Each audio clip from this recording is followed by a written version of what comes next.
head in. And the stream is starting. Okay.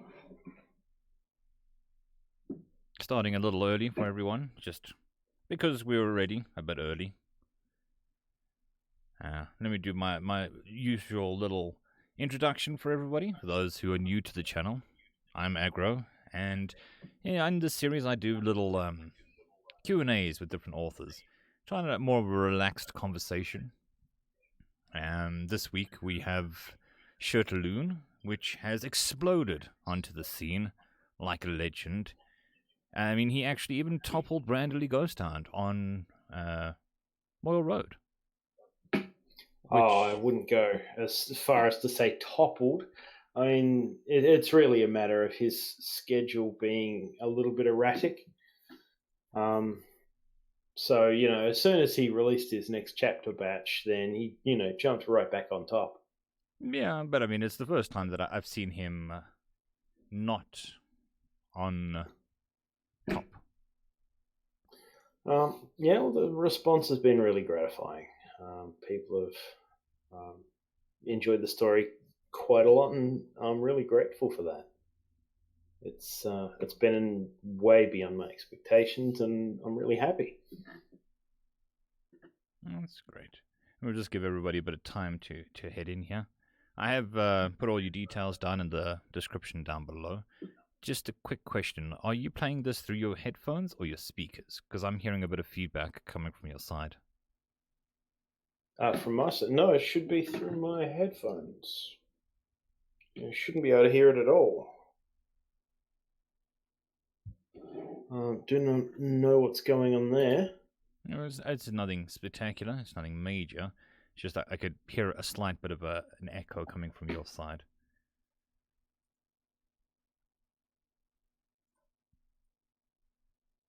Okay, hang on.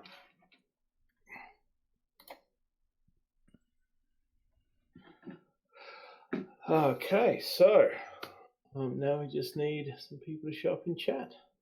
And they will do. And we got 2. And normally for the first 15 minutes we do a little chat, wait for people to file in, and then we'll take it from there. I've got my list of questions. People will have a list of questions in the chat, and we'll see how it goes. Sounds great. Let me just put this in some of the Discord servers. Hopefully it doesn't bug out like it did last time.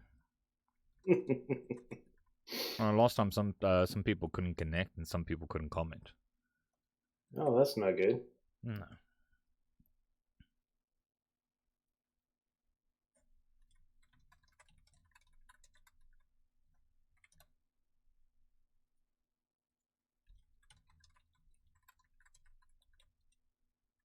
And then there was silence.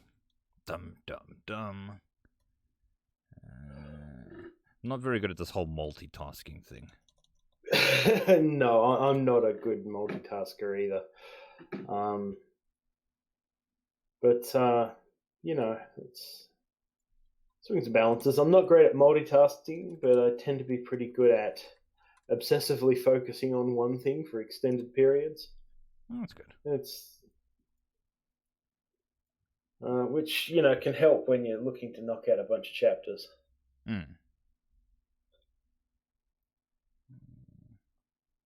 Now, I had a tragedy today, which was almost led to a nervous breakdown, where my screen just died. Oh. And it was an old screen. It's 10 years old. But it's lasted 10 years, but it decides today is the day that it's going to pack up.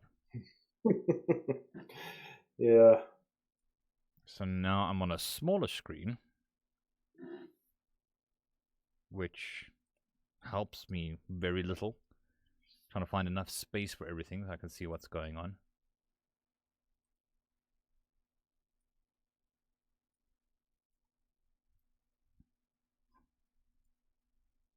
Right, we've got people filing in slowly but surely. We're up to 6, 7 people.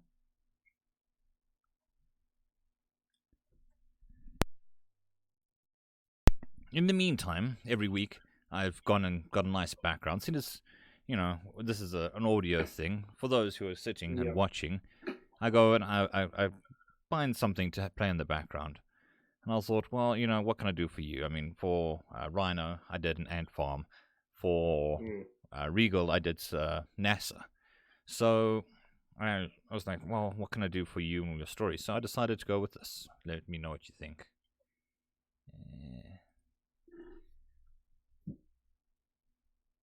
I should give you a couple seconds before it pops up. Yep. Yeah, I've just got it up on mute. Fish. A coral reef. Oh. Oh. I went and I had a look for something from the Outback. Like a stream of like a track through the Outback, but I couldn't really find a nice one.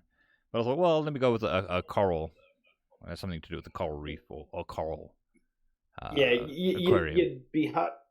Yeah, you'd be hard pressed to find someone streaming just an Outback road, because the isolation and the distance. I mean, they are vast distances with an awful lot of nothing in them. Yes. Most of the stuff that's actually in the Outback is generally built around water, mining or tourism. I actually have a cousin who lives out in one of the mines. Don't ask me which one offhand. In the middle of nowhere, ×2. That's the exact location. You turn left at the middle of nowhere and you go for a week, and then you get to where he is. Yeah, there's the distance is hard to imagine sometimes. There's farms. There's farms going on out there where the farmers use helicopters to get around. Yeah. Crazy. Well, I mean, at the beginning of the year, I went to Botswana, and it's a beautiful country. But I kept forgetting that, you know, Botswana is so much smaller than South Africa. So it was like, geez, everything's so close here. But then you realize that for me to get to the coast is a 700-kilometer drive from where I live now. And that's the closest coast. So there is a lot of real estate around. See, I'm actually not in those great big vast distances. I'm in Tasmania. So, you know, pretty much 700 kilometers will get you to any coast, even if you're on a different coast. Yep. I mean, it's like England. Somebody was saying it's like you couldn't be more than 100 miles away from a coast, which just is insane to me. Yeah, because, you know, I grew up on coastlines, so when I, you know, heard about people in like, inland USA talking about never having seen the ocean, that kind of blew my mind. I think I was 10 or so when I first saw the ocean. Really? Yeah. Oh, yeah, no, because I grew up with, you know, Aussie beach culture, so, you know, it was all surf life saving club events, that sort of thing. I've got some friends who grew up at the coast. But me personally, I was born inland and stayed here for my life, basically. I've been down to the coast, been to a few coasts. But it is quite a journey to get down there. We've got a bunch of people in chat having a nice little chat. Yes. People slowly filing in. It is a bit of a weird time for everyone.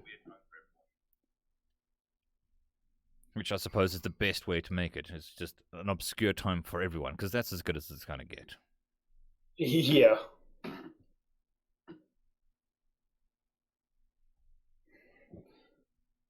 Well, that's the essence of compromise. Yeah, make it uncomfortable everyone walks away. Yeah. Yes, everyone walks away not quite getting what they want.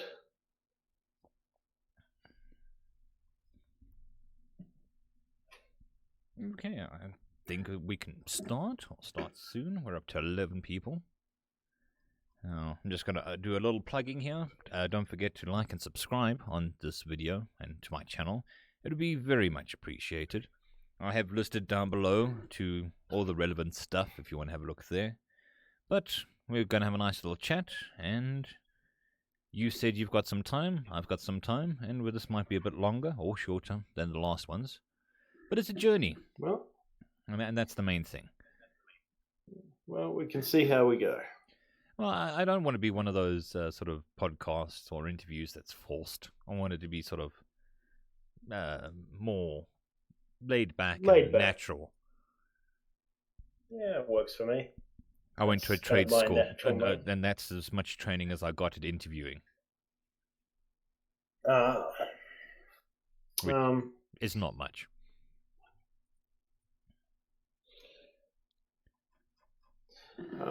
Yeah, I did a little bit of interviewing at university. I did a lot of journalism and media studies courses, so I did a bit of that stuff, but I was more into the media studies than the journalism end of things. I'd imagine that it's also changing a lot, because we're discovering a lot of new things now, especially with the sort of long-form interviews that the internet has propagated these days. Oh, yeah, journalism is undergoing all kinds of massive shifts, good and bad. Yeah, the rise of the podcast and citizen journalism. Yeah. I mean, everybody's got a camera in their hand and a recording device in their hand, well, the computer basically in their hand. Yeah.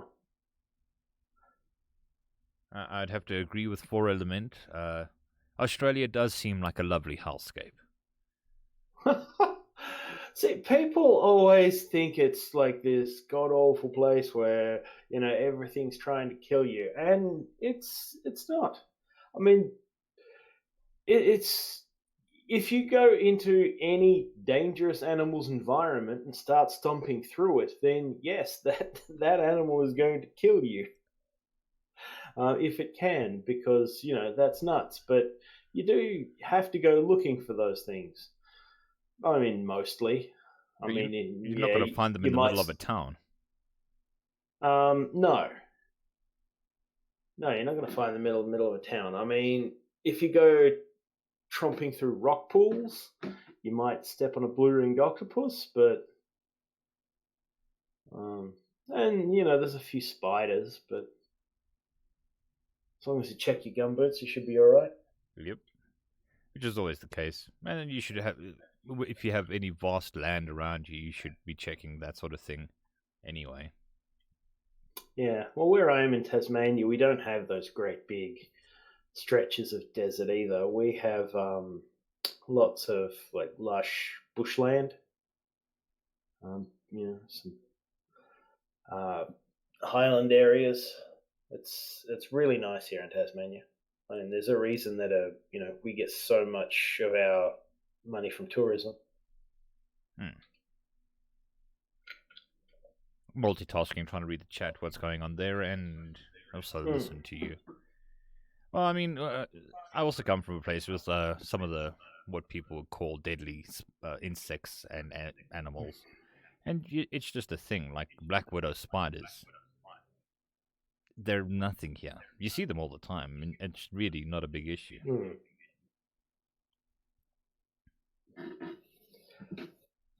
Yeah, no, it's a bit overblown, but I think that's the same for any country that you don't personally know.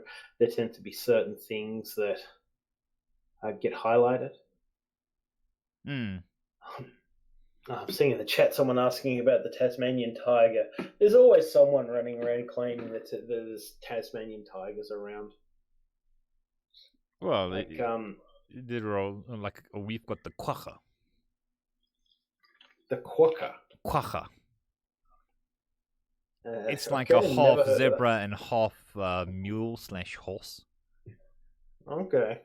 So is that something that used to exist, or very similar to the Tasmanian tiger, with the sort of stripes in the back and the not stripes in the front? But yes, it got knocked out. do not exist anymore.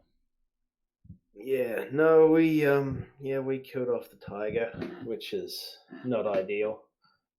But yeah, you get people still claiming it's around. Like my dad was a bushman type, and he knew some real old school bushies, and they'd tell stories about all sorts of crazy stuff.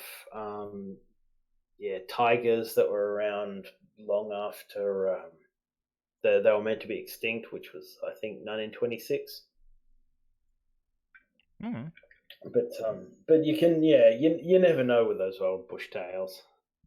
Oh yeah, I mean, we've got one here which is it's called it's a chongo, not chongolongo, tokolosh, which is a witch that sneaks into your hut at night to strangle you in your sleep. And Well, it's that's rough. it is it's a ghost tale basically, but it is a serious one, and everybody believes in the tokolosh. But it actually turns out that it's CO2 poisoning.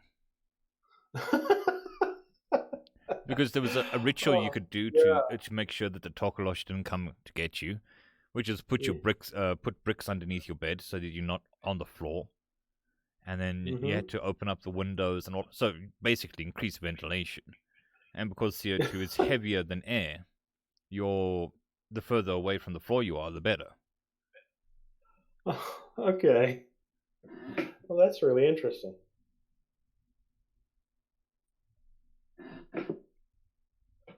Okay, so I think we've got a decent amount of people. Anybody who's not here yet can wander in late and wonder what we're talking about. Fair enough. Yes. There's somebody in the chat. Oh God, I'm late. Did I miss anything? Well, not yet. We're about to kick off, I think. Yeah. I mean, there was a very broad question in the beginning there, which is, what is a question? And that would be the opposite of an answer, which is, everybody knows that. What else have we got here? How do you come up with ideas? How do I come up with ideas? That's a nuts question. Like I said, it's a very broad question.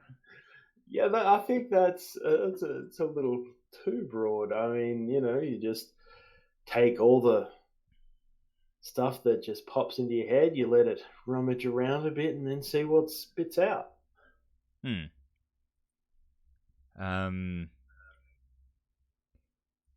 Just one question I got from a user beforehand was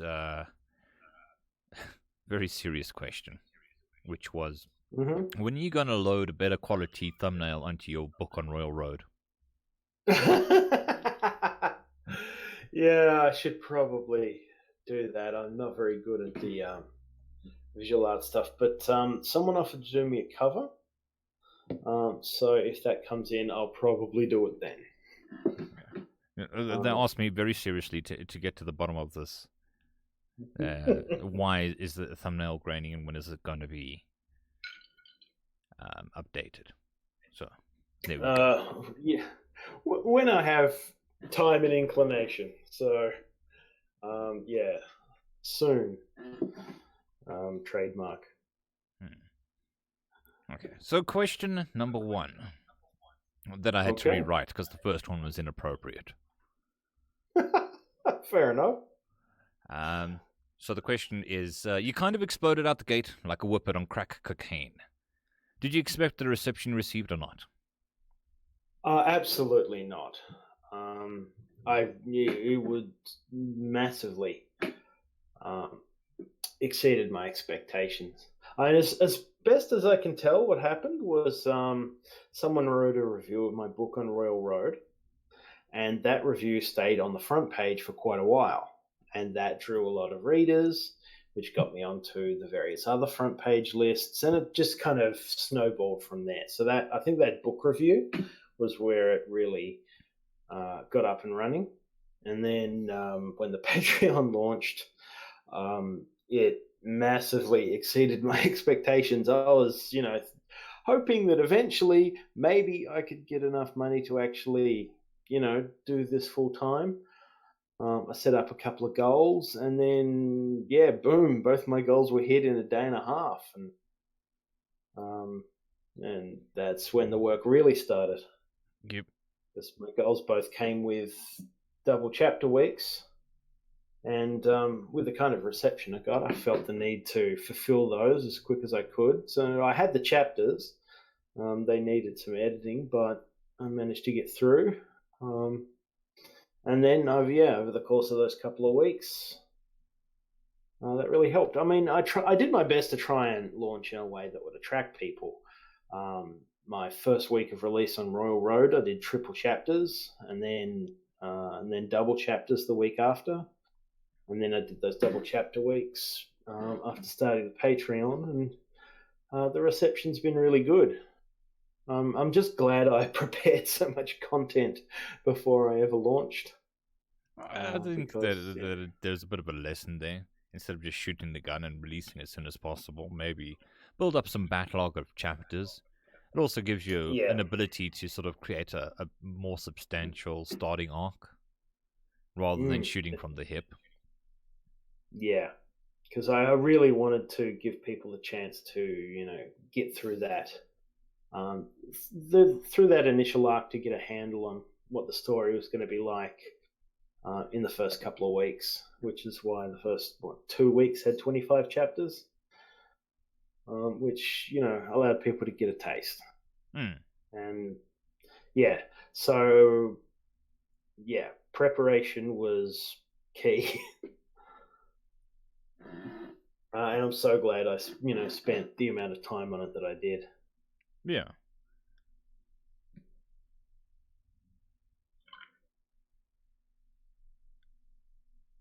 And people are enjoying the fish in the background.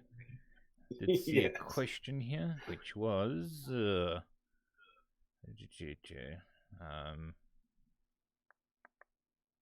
how do you use your neurocells and noggin to create imaginary thingies that apply to real life? And apply it to real life? Well, something that's always interested me and drawn me to isekai as a genre, or portal fantasy, whatever you want to call it, is the idea of taking a more grounded approach, a real world person, and then, or at least the kind of person that I experience in my everyday life. The sort of Australian perspective, and then sort of inserting them into all these classic fantasy tropes. And that was kind of my initial idea. What happens when Bruce the Bricky meets Gandalf the Grey, that sort of thing. Bruce the Bricky. Just a quick reply. I think doing the @author is going to help me spot the questions a lot easier, because I am reading it through the chat. So if you want to ask the author a question, just do an @author, and I should be able to spot it easier. So Cassie asks, how do you design your monsters? Is there a specific way you design your monsters? Is there a process for designing your monsters? I mean, you've said you're basing them off of your Australian sort of knowledge, but how do you go about, the strengths, the weaknesses, how they fit into your... The actual monsters themselves, I try and go for something that interests me. I try to keep it quite monstrous.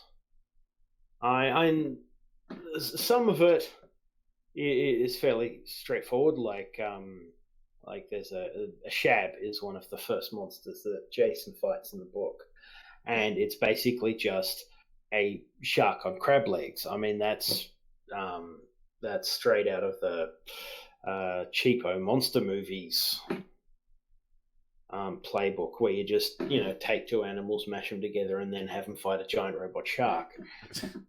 Yeah. Yeah. So basically, I try to go for something that's either visually striking or fits the environment, like, just simple things like, elementals. Um, but yeah, I just try and keep it, varied and interesting. So with whatever either fits my narrative requirements for what I need for a scene, or something that is visually striking, or just something that suits whatever environment happens to be involved. So I don't have a fixed process, but as it goes on, and the characters become more powerful, I'll be able to introduce more varied kinds of monsters. So you're building up a bestiary of your monsters. Yeah. Just the way with my cosmology works, then, environment is a big determinant of, what sort of monster pops out. So some are, quite animal-like. Others are more sort of gianty. But I don't have any sort of fixed process. I just sort of go with, what I've got and what I need, and then try and make something interesting in the middle. Okay. Well, which is, I think, the process for most people.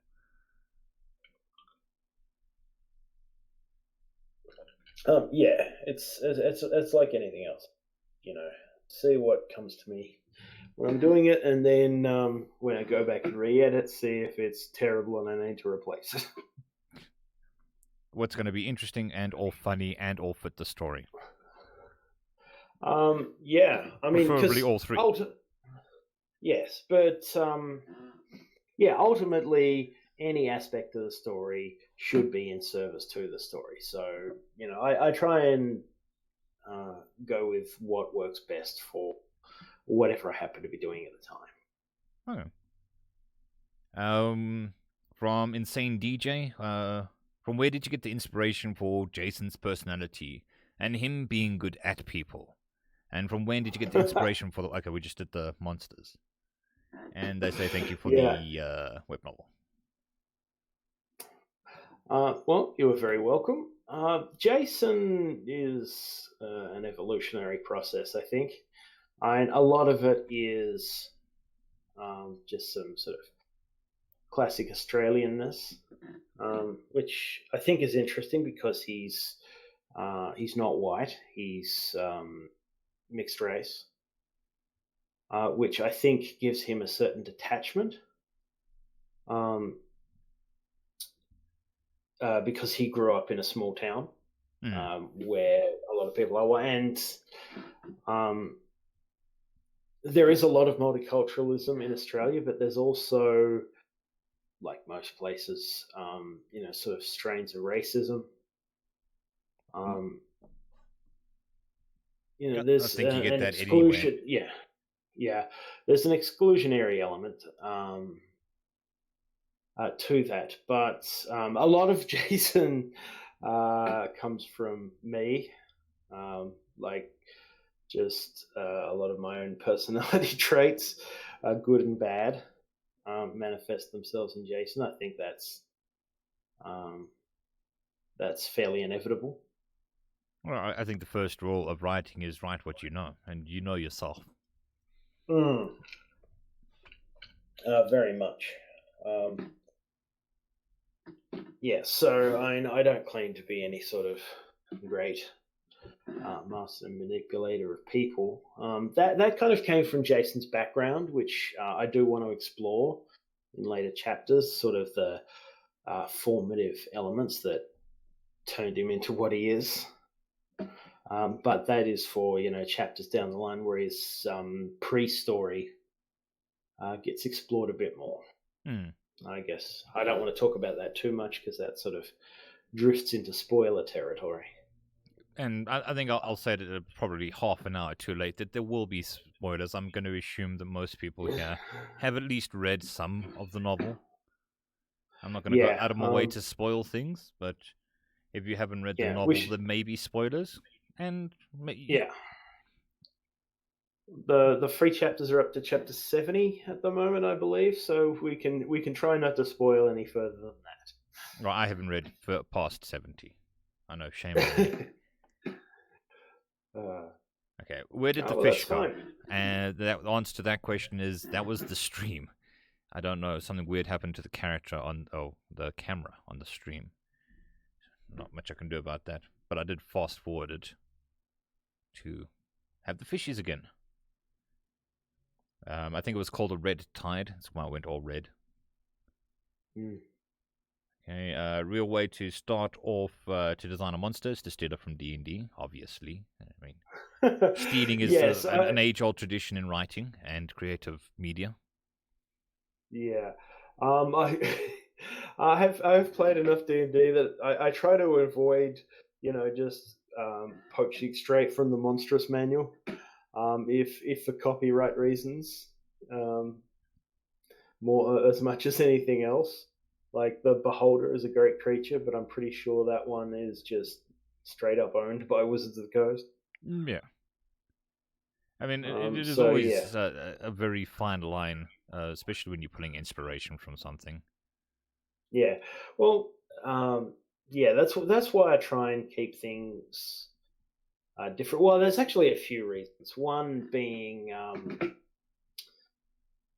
that also I don't want to use too much sort of classic monsters from our mythology, that sort of thing, because it is set in a different world with its own mythologies.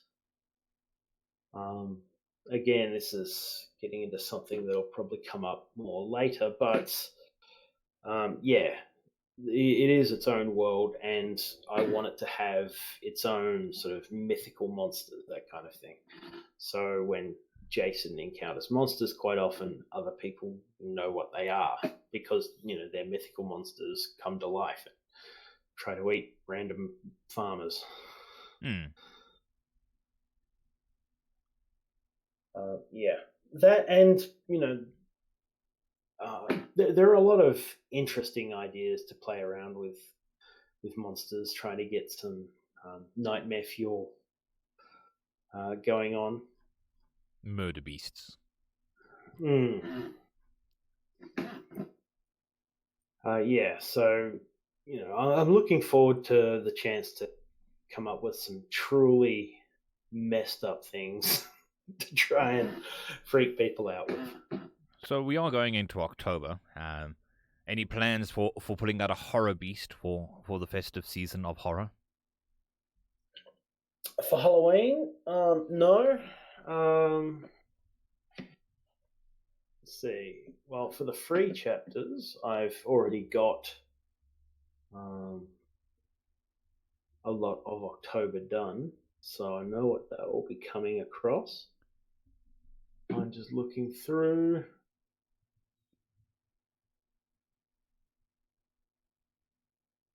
Yeah, there's a few interesting things coming up. Oh, actually, yeah, next week there is a monster that I find quite fun.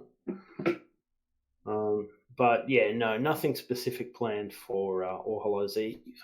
Hmm. Well, Halloween's never been a huge thing here where I am. Like, you don't get trick or treaters and that kind of thing. Mostly it just comes down to, themed candy at the supermarket. It's the same here. And horror movies. October is the month for horror movies. I'm not a huge horror movie guy. I'm getting into them more than I used to. I don't like jump scares. Yeah, but I That's mean that's more modern horrors. It could be argued yeah. that your older horrors were more of a psychological horror rather than using jump scares. But this is about books, not movies. Although we can make it about Yes. movies, I don't mind. Well, we've got questions running in fast and furious and comments. I mean, and this is the sort of stream I like because everybody else is thinking of the questions. I just had to ask the first one Mm. to get the ball rolling, and then everybody else is asking nice questions. some of which I even came up Yes. with. Yeah, I'm seeing another one there. How does the experience of writing change before, after starting to publish on Royal Road? Yeah. Um, the big thing when because I was working on this quite a while before I ever started putting it up. And sometimes it can kind of feel like you're screaming into the void without any kind of feedback. I mean, I had some friends looking over my story and giving me a bit of feedback, but yeah, once I got onto Royal Road, um, yeah, the feedback that came in the comment section, it's been really good. I mean, even positive or negative, I think feedback either way is, helpful. Because even if you disagree with something that somebody doesn't like about your story, it sort of helps refine your own position on various issues when people challenge it. Like, I'm a big believer in challenging your own beliefs Hmm. to, because that's how you really figure out whether their beliefs worth holding. Yeah. And negative feedback. Sometimes I'll say, yeah, I can see that, or other times it's like, no, I disagree. I'm actually trying to do something different. The negative feedback was, yeah, hard to take at first, but I think I'm a bit better acclimatized to it now. But there's all the majority of the feedback has been overwhelmingly positive, and that's been fantastic. So I guess the biggest difference would be, yeah, a sense of validation, and and that's really terrific. I think with the modern way of publishing, especially a serialized novel, you're gonna pick up the shortfalls in your writing very quickly and throw it against the grinder of comments, and then it should lead to you finding your natural style a lot easier Mm. or quicker, not Uh, necessarily easier.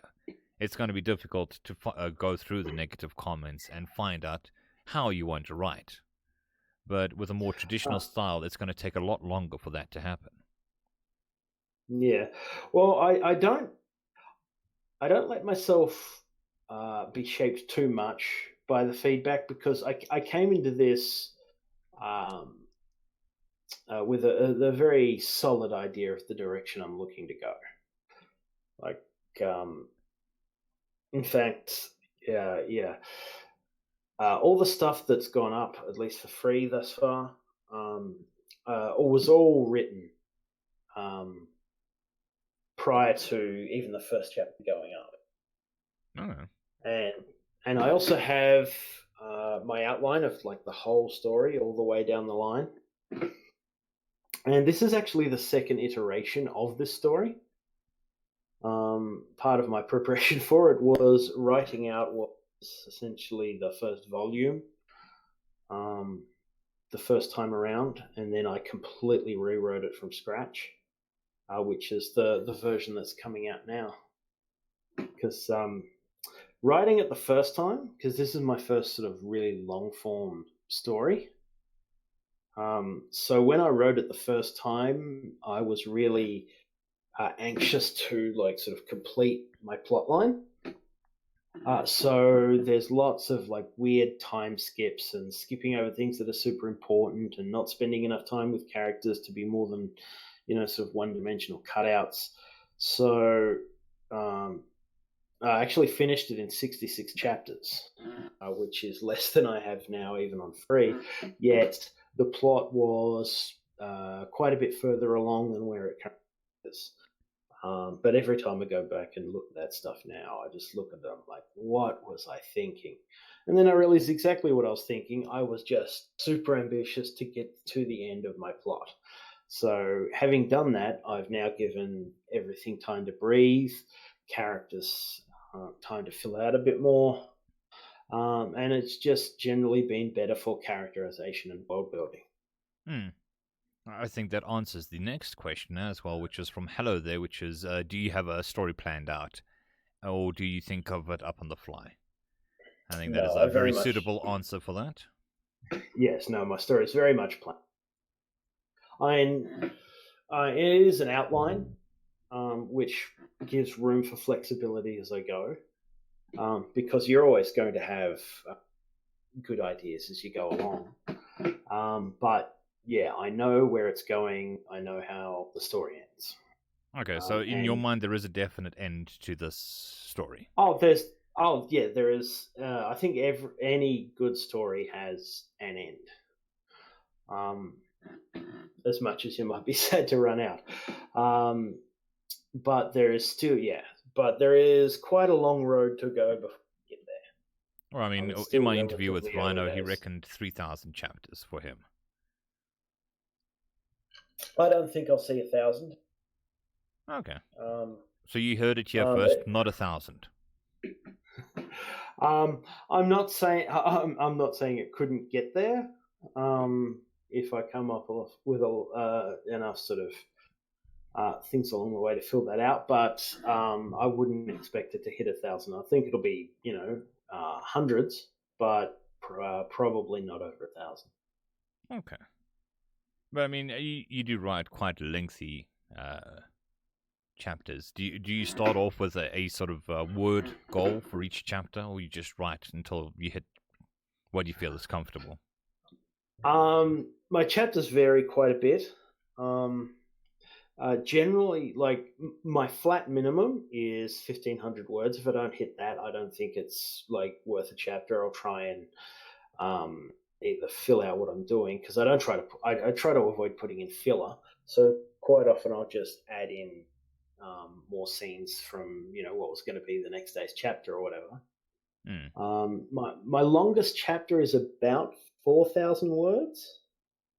But the average comes in at about 2,200. But it does fluctuate up. I have no idea. I can tell you it's about 15 minutes, your average of reading. Yeah. But yeah, it's 2,200 words on average. The longest chapter thus far is I think chapter 67, um, which is a big, probably my biggest fight chapter so far. Because one thing, like I enjoy putting in some combat, but I personally don't like it when combat drags on and on. So I try and keep my combat to one chapter, even if that chapter ends up being quite long, and Which they is fair do enough. tend to be. Yeah. Okay, so another question. This is from Four Elemental. The Essence system is quite a broad and universal class system based on randomness and patience. What inspired you to use such a system? um, well, I wanted something that wasn't just black mage, magic swordsman, white mage, that sort of thing. Um, so the system is nowhere near as complex as it initially started out. The system is the oldest part of the story because when I was doing university, I had the ideas of writing some sort of serialized novel, and I already know I wanted to do something in the range of isekai in a system. So I tried a lot of different iterations, most of which are significantly more complicated than what we have now. Um, and yeah, just trying different things is what sort of led me to here because I wanted something um, that let every character be quite individualistic, and the Essence system lets you do that. It also helps you sort of encapsulate what a character is about in terms of their special abilities. Like, there's, a dragon guy, a volcano lady, that sort of thing. But also having some depth and sophistication.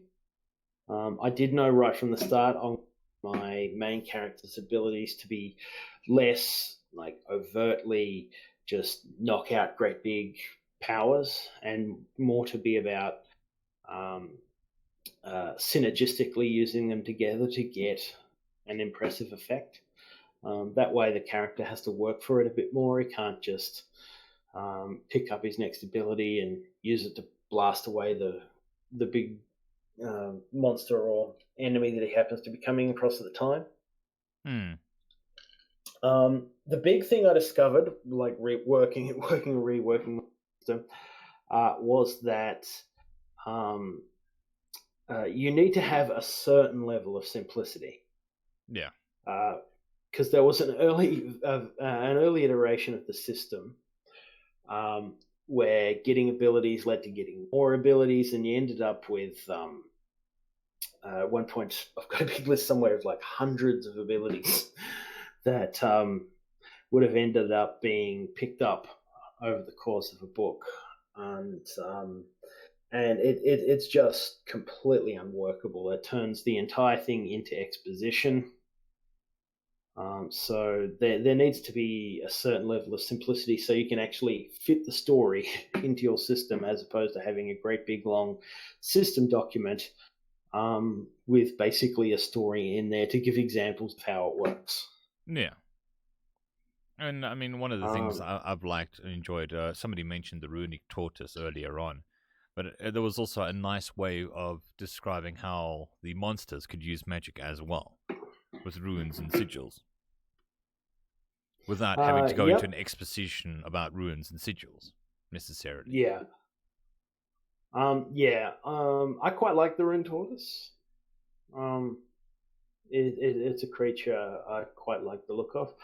I forget how it came up with it. I think I was just looking at images of tortoises for some reason and I just saw that sort of segmentation of the shell, and I thought that looks interesting, and that's where that came from. But I guess I could give a little bit of a teaser for the 3 chapters. There is more rune tortoise action coming up in the future, so yeah, the appearance of the rune tortoise isn't just a one, because I really do like that creature quite a lot. Cool. A question relating to what you were talking about with university and writing and stuff is the people there in university and the sort of courses you were doing, do they read serialized novels? What do they think of serialized novels? I'd imagine I've got my own thoughts of what they would think, but you've experienced it. In my experience, no. In my experience, all the people I encountered at university tended to be more of a literary bent. They're more about and this is a general, so obviously there are going to be exceptions. With every generalization, you're always leaving people out, but as a general thing, they're all about the prestige sort of writing, as it were. All about toiling away and producing a book every 12 years that is only acclaimed after you're dead. I mean, I'm sort of stating it just to get the idea, but they're definitely more literary. If there isn't a physical one, it doesn't exist. It's beneath me. Well, it's not beneath them as such, although there are certainly people like that. It's more a lack of awareness, because the study of English, I found, in literature tends to be quite behind where a lot of people are. Like popular fiction as a field of study, just like genre fiction. So that's your fantasy, your sci, your romance, that sort of thing. Until fairly recently, that wasn't getting a lot of attention at all. People just weren't paying attention. All the literary scholars were paying attention to the classic books of Bronte, whatever.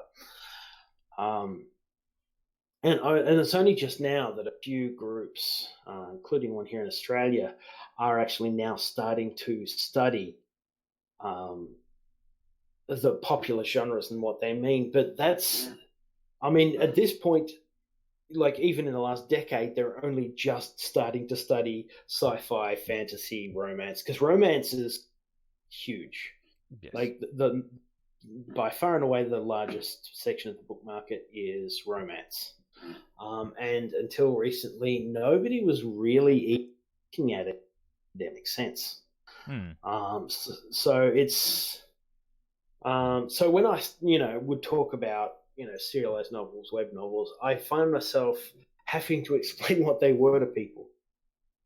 Um, but that's and part of that is because it's such an accessible platform, which I think is terrific.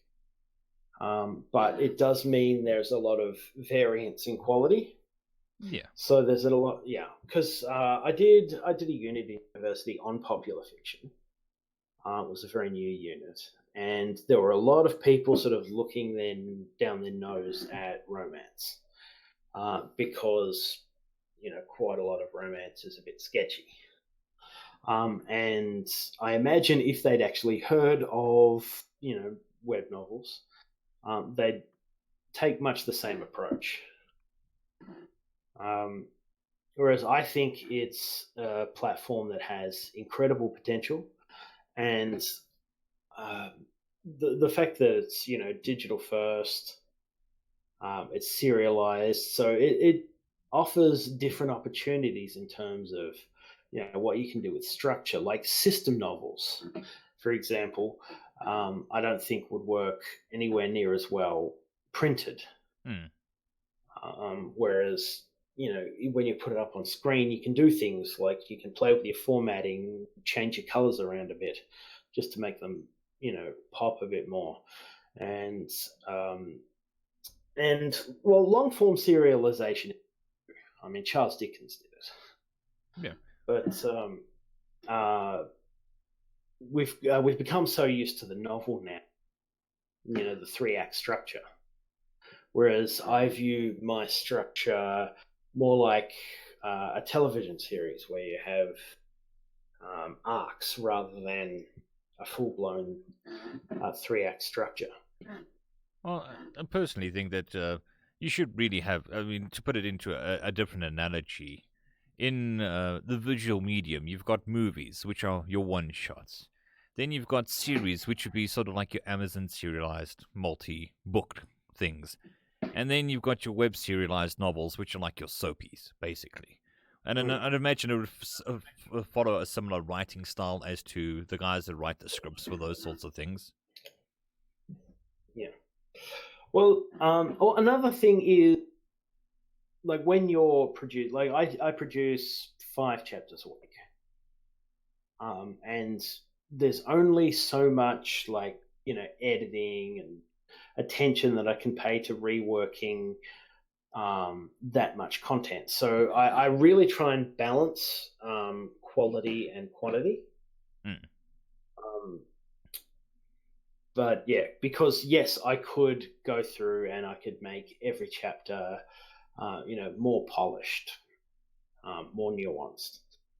Um, but then that would massively reduce my output. So when I was sort of um, getting ready to produce this book story, then part of my preparation, going back to preparation, is I wanted to work out what I could do in terms of balancing like a quality to get the chapters to a point where I'm satisfied with, and being able to get a regular output. And I'm pretty happy with the balance I fell on after working on it for quite a while. Mm. But I also think that it's similar with soap operas and stuff. I mean, they still have an audience today. But in the web serialized novels, I think people are willing to give authors a little bit more slack with regards to quality, as long as the Yeah. ideas and the intention is there and they're interesting and worth Yeah. pursuing. Well, that's what one of the things that really excites me about the sort of web novel space is that we're seeing ideas here that we haven't seen. We're getting whole new subgenres. And I think that's really fascinating because a lot of the stuff you just don't see in mainstream fiction. And we have our own genres essentially, and those genres interest a lot of people, myself included, because like Portal Fantasy, for example, is one of the ones that probably has seen the most use in fiction prior to sort of the web novel coming along.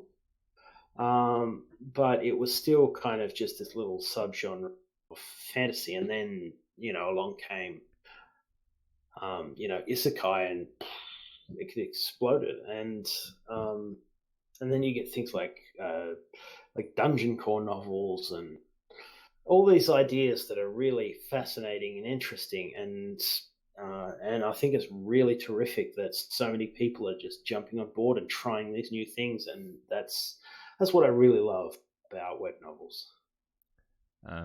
Just to let everybody know, I know that we are running a bit behind on the questions, but we will get to all the questions. But this is a journey, a conversation. We may answer your question in that journey, but we will get to all the questions that we can. What else was I going to say? Something not nearly as serious. Gone. Oh, genres. Yeah, I think with the ability for a niche audience, you're able to find that niche audience with a very low threshold of investment, whether that investment be in time or money or, distributing it. You're able to find a niche audience, so you're able to generate those new ideas a lot easier than in your older, more traditional forms of publishing. Yeah, that's certainly true. Because the accessibility means people can throw a lot of mud at the wall and see what sticks. Whereas in traditional publishing, especially like now, if you want print publication in like the current industry, it can be a real slog because books are largely being overtaken by electronic medium. It's a lot easier if you're just looking for the ebook thing. Self-publishing is more viable now than it has been ever before. Although with that, you still, if you're going to go an actual publication route, then you do have to, if you want a certain level of quality, you do still need to use editors, that sort of thing. So having to deal with the industry really shuts down a lot of things, especially since people want the stuff that makes money. So as soon as you get something that hits big, like young adult dystopian did a while back, then suddenly everyone's on that bandwagon. Trend chasing isn't a great way to produce new and interesting stuff. It's more, I'm not saying it can't, but but the web novel space really does up to try new ideas, and that's really exciting. And the other problem with the self-publishing route is it's in this day and age it's easy to get a book printed and bound and all of that, but you still need the distribution channels and the know-how and the marketing and all of that. So if you're self-publishing, you're the one who has to do all of that stuff, and you're an author, not a marketing person. Yeah, there are a few people who have been quite successful in the publishing. Like I was looking into a lot of that when I was writing my own story and where I want to put. And I was very comfortable choosing the sort of online web serialization. But if you're going to go the self-publishing route and you actually want to make like a career out of it, then you really need to build yourself an author platform, which is a lot of work sort of outside of the writing. You know, dealing with editors, you know, getting yourself out there, social media presence, all of that kind of Mm. and um, what I and one of the things that I about the web novel was it was more a thing where I can sit down and I can just write a bunch of stuff and then I can just sort of put it out there and see how it goes.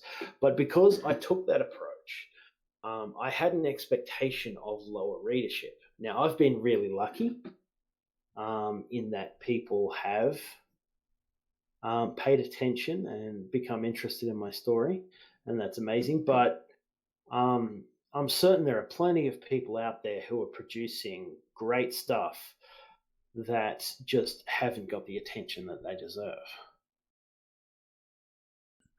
But, I mean, they're more likely to get attention towards their stuff on a platform like Royal Road or Scribble Hub than in a traditional form.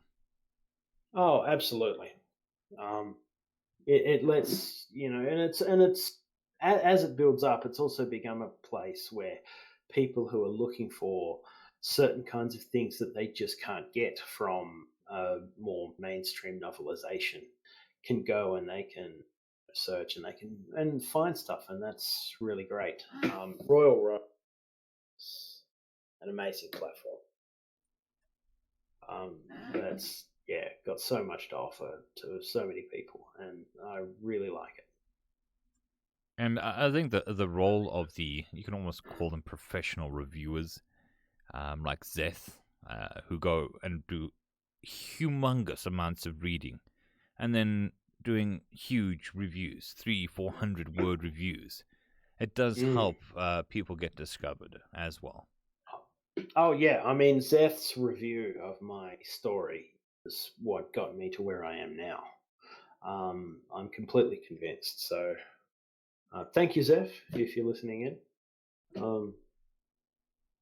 But yeah, there are people in there just doing so. You go through forums and the reviews. There are people doing amazing things. And you know, and it's not like these are paid positions. Doing it for the love of the game, I feel like. Yeah. And I think it's terrific that you know there's this community that's built up around these stories. And then people who, I mean, this is a question I asked Rhino, and I don't think your story has been around for long enough to suffer from this, or not suffer from it, to have this happen, where you have fans that are more intricately knowledgeable about your story than you, the author, are. Yeah, no, I don't. I don't know that that's an issue as of yet. Because yeah, right now I've been pretty deep in the story for a long time now, much longer than anyone's been reading it, because it has, you know, it's only been up for uh, basically, I think 2 months today. In fact, I first put it up Royal Road. And there is so much to come that I've already worked out that I do have an awful lot of knowledge about what's in there. I mean, that'll probably happen as the chapter count rises. But yeah, right now there's a lot that I know that the readers don't, and that's actually really exciting to me. I'm really looking forward to sort of bringing out all these elements. Cool. So yeah, that's actually one of the things that drives me to write. Excitement, being able to bring on more things. Cool. Some questions. I've still got quite a few questions coming through on the chat. What did I do with it? Where was it? So we asked the questions about the essences, if I remember correctly. Then we went a very big tangent. Did I ask you the question about the essences? Oh yes, I did. The Yeah. reference to whoever fights monsters to see that they're processed. Huh? Title. A reference to whoever fights monsters should see that it is in the process that he does not become a monster. And if you gaze long enough into the abyss will gaze back into you. Does your title relate to that? Yes, it does. When we first start off the book, Jason is, a modern contemporary person with modern contemporary outlooks. So, murder, death, killing, violence, all of this stuff is incredibly traumatic to him. And, he comes from a very civilized society um, where that kind of thing just doesn't happen. And now he's in a world that's much darker, where violence is not just encouraged but necessary. Hmm. And so, because he tries to be a moral person, except with Jason, his moral positions are largely abstract because, in his old life, he was never a person of great influence or power. And he didn't live in a place where he personally faced a lot of challenges. So he had a lot of ideas about morality. And he's brought them with him and he tries to hold on to. But the reality is that in many ways he's naive. Hmm. He's been challenged a number of times on sort of moral stances, and he has to figure out what's really good, what's really right. But at the same time, um, he's also become a lot more immersed in a world of violence, death. So as time goes on, he's becoming more inured to the ideas, and there's that question of how much he can do this before sort of darkness takes over, as it were. So Yeah. that's kind of a central theme of the story, which is why I went with the title. Well, that and the fact that he actually does fight a lot of monsters. He fights a lot of monsters and he fights with people who are monsters. Yes, but he also has to be wary of, himself becoming too dark and becoming a monster himself, because we see flashes of this in chapter 67, which I don't think you've read up to. Not But done. there's a fight. Chapter 67 is very against a bunch of people, and it's in a simulated environment. So there's not actual injury and death, but it feels like there is. And he takes a certain approach, which is very much a movie monster approach, because his powers are darkness and misery and horror, which also pushes him in a certain direction, and he sort of leans very, very hard in this one chapter just as a form of psychological warfare. But then the question becomes, to what degree was this something he just conjured up as an artifice, and what degree is he drawing on something, some sort of darkness that's growing inside of himself? Hmm. And that's a question worth asking that doesn't have any kind of definitive answer as yet. Because I do have some chapters here and there where characters will discuss philosophy, but there's philosophy of morals, in which I'm by no means an expert. This is just people taking their own perspectives and sort of throwing against one another. But I'm not trying to make any kind of thesis statement on morality in any of these chapters.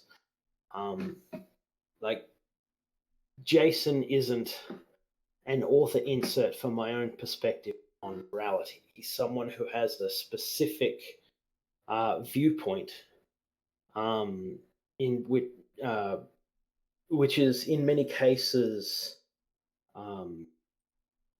running up against practical reality just doesn't work. Hmm. So, um, so yeah, really, when it comes to reality, which I think is a big question that I like to explore, but I'm really throwing out questions rather than answers. Which is good enough. But I do have a quick question. Are you swinging on your chair? Oh no, it's my table.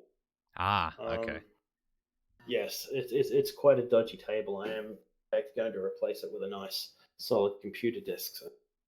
Okay, and not a problem. It's just I was just wondering because I could hear a clacking sound, and I was wondering whether you were swinging on your chair or not.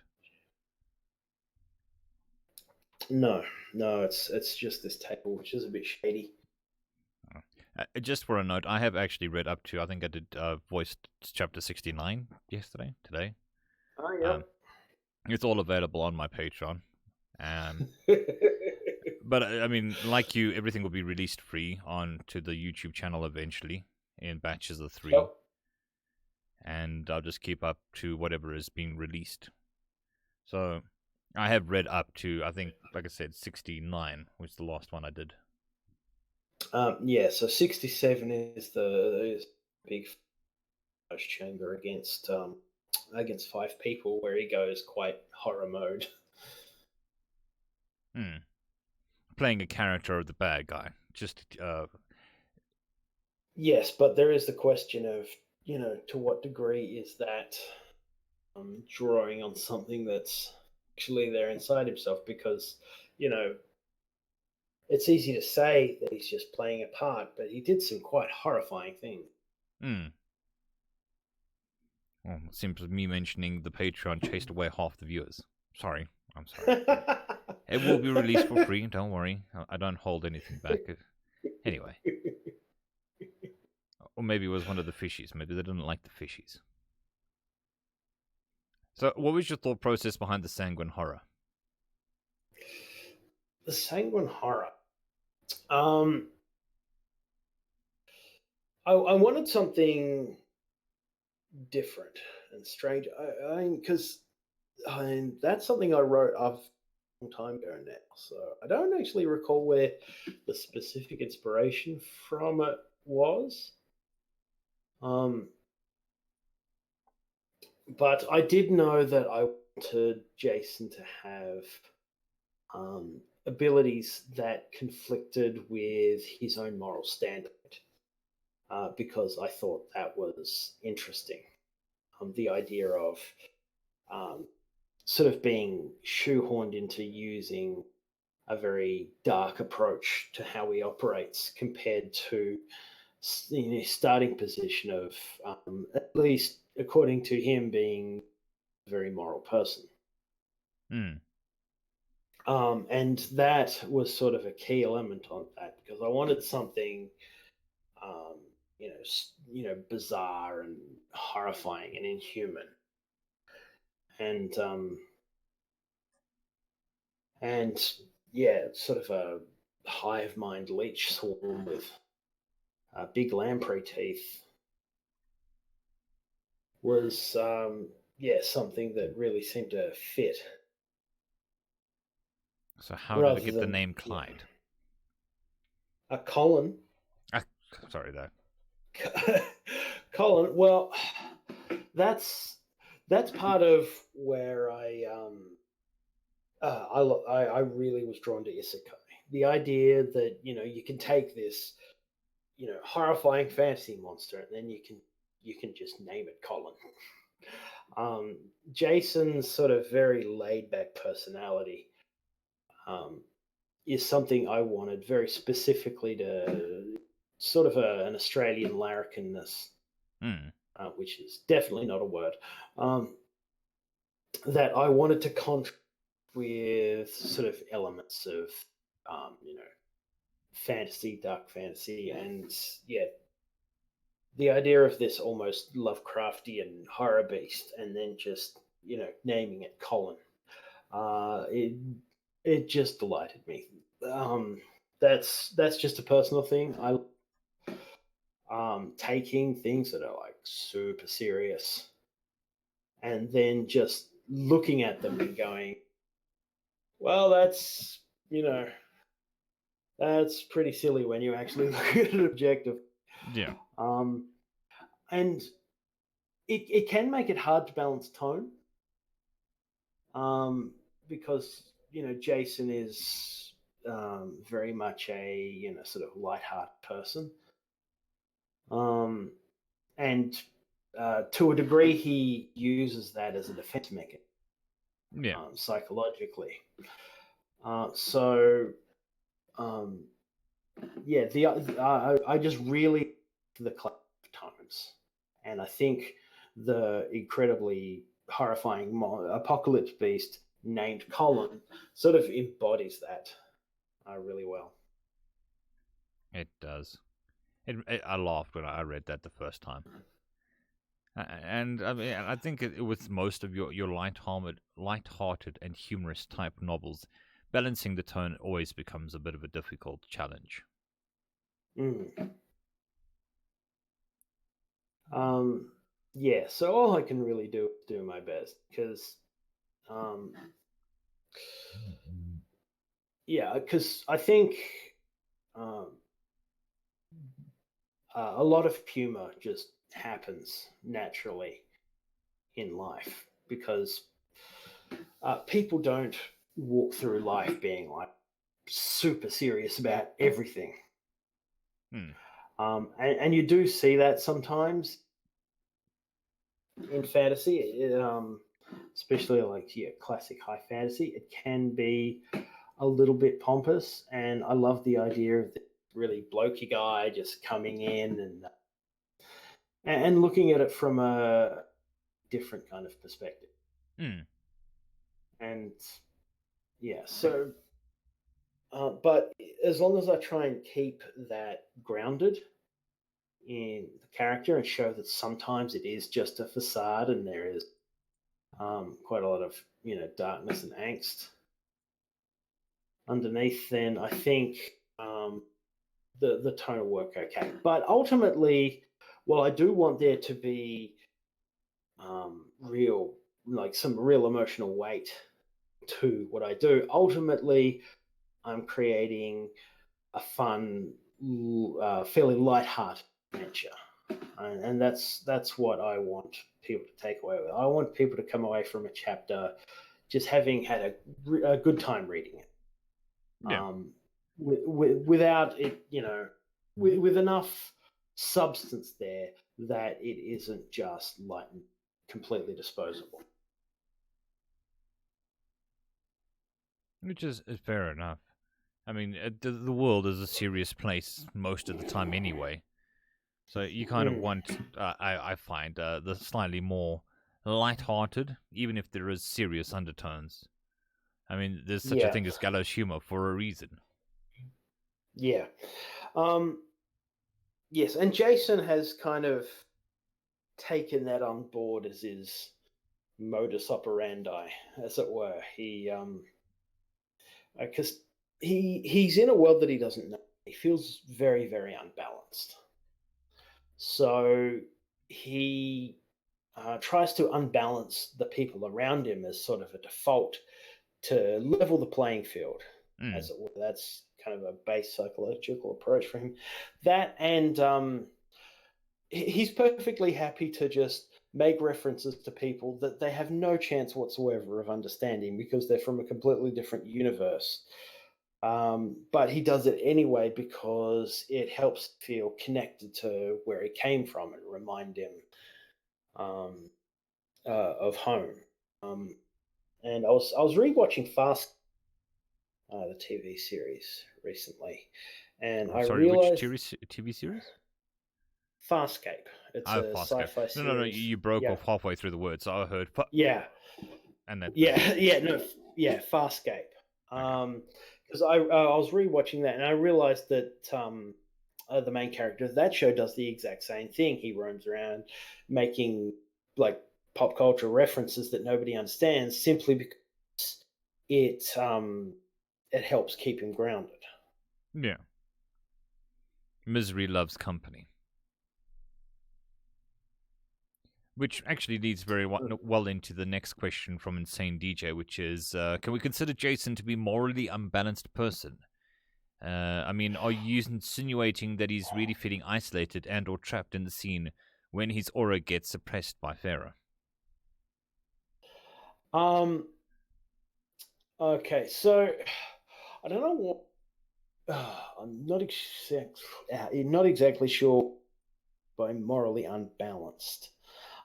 His moral sort of core is certainly in flux.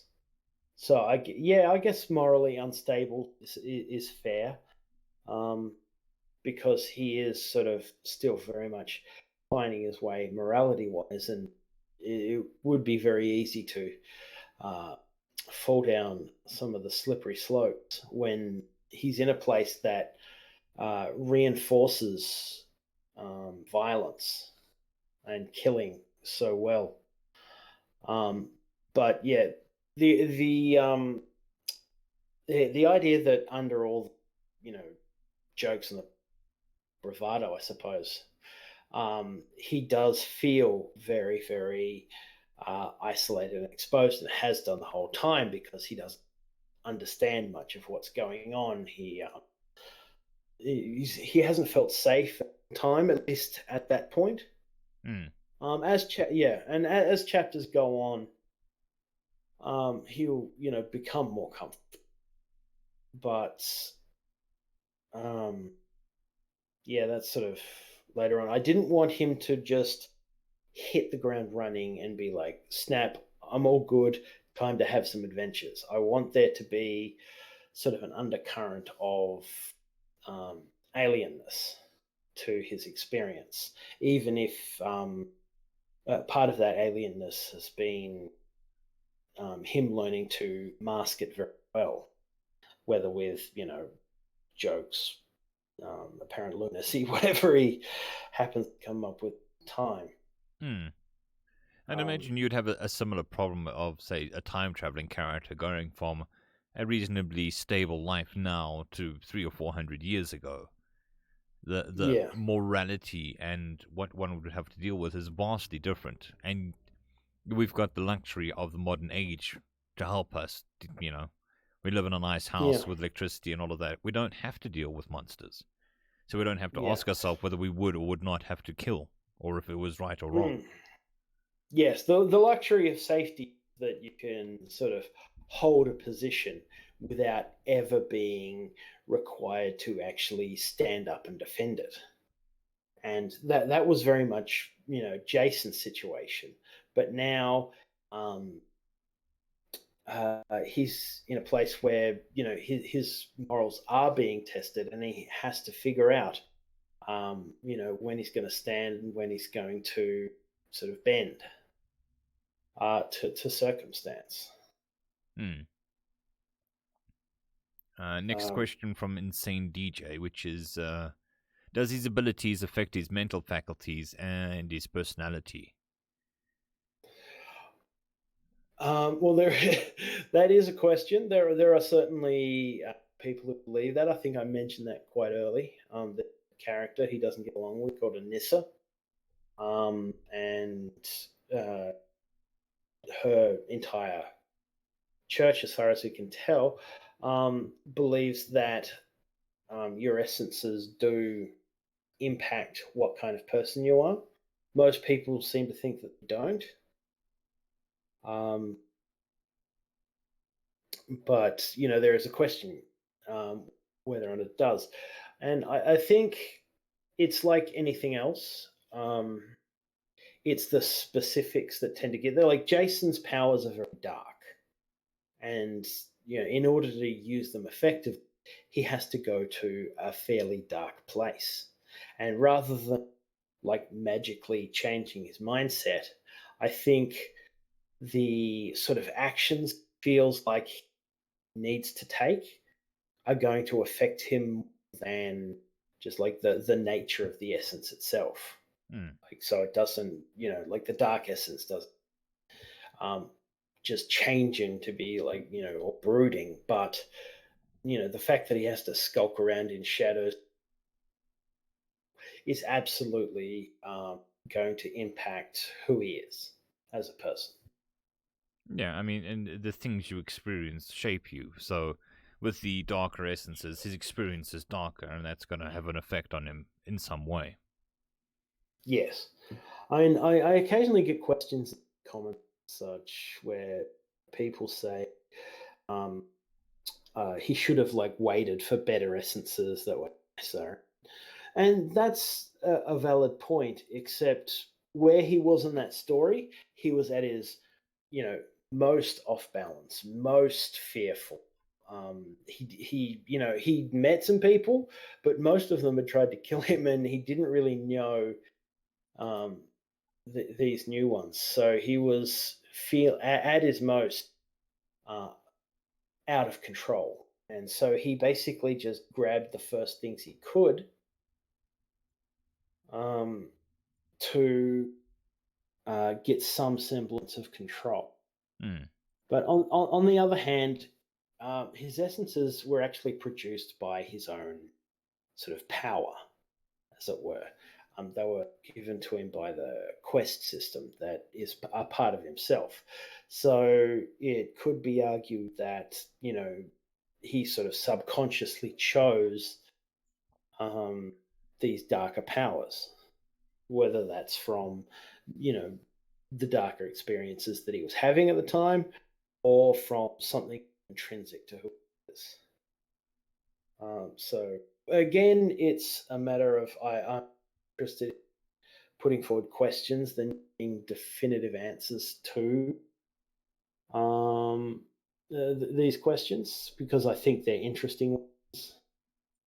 Um, and just having author Fiat come down and say, no, this is exactly what's happening. Why? Um, I think robs the ability of the reader to sort of interpret these questions for themselves. Hmm. You seem to be very much in the camp of leaving it up to the audience to make up their minds of the relevant sections of the story. Yeah, I'm perfectly happy for any reader to interpret stuff how I want, even if it's very much contrary to the way I interpret my intentions in writing it. Um, if they view things in a different way from me, I have no problem with that whatsoever. It's terrific. Cool. Do you have any plans for an official Amazon release for the first volume? Not as of yet. No, right now, the last week has kind of been my first um, normal week of operation, as it were. My new sort of status quo. Um, First, I started off with mass releases on the road, and then there was the Patreon, and that blew up, and there was the double chapter week. So right now, I'm just focused on just getting into a nice, solid release schedule where I just keep putting out the chapters reliably, and then I can look at that stuff down the road. Cool. Right. Next question.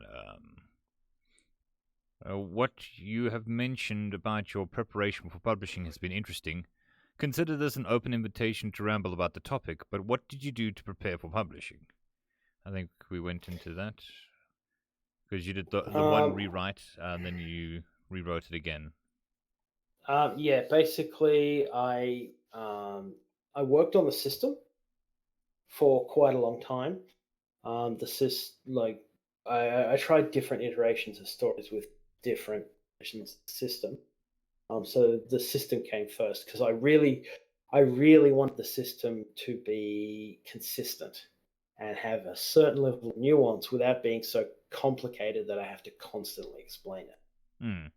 But yeah, so nailing that down, so I have answers. I get a lot of questions um, on the Discord, and I'm perfectly happy to answer those because I have spent so with this system that I know it rather well. So that was key, and then yeah, but having a whole bunch of chapters in the bag, so valuable. Hmm. I think also having a good system, it makes it easier just to plug questions into it. Like, well, this character's going to have this character's going to have that. And understanding the system and having a full blown system means that you have to put less overall thought into the outcomes from the system, so that you don't write Yeah, yourself into a cul-de-sac. yeah. Once you have the structure in place, then you can start to, work within that structure.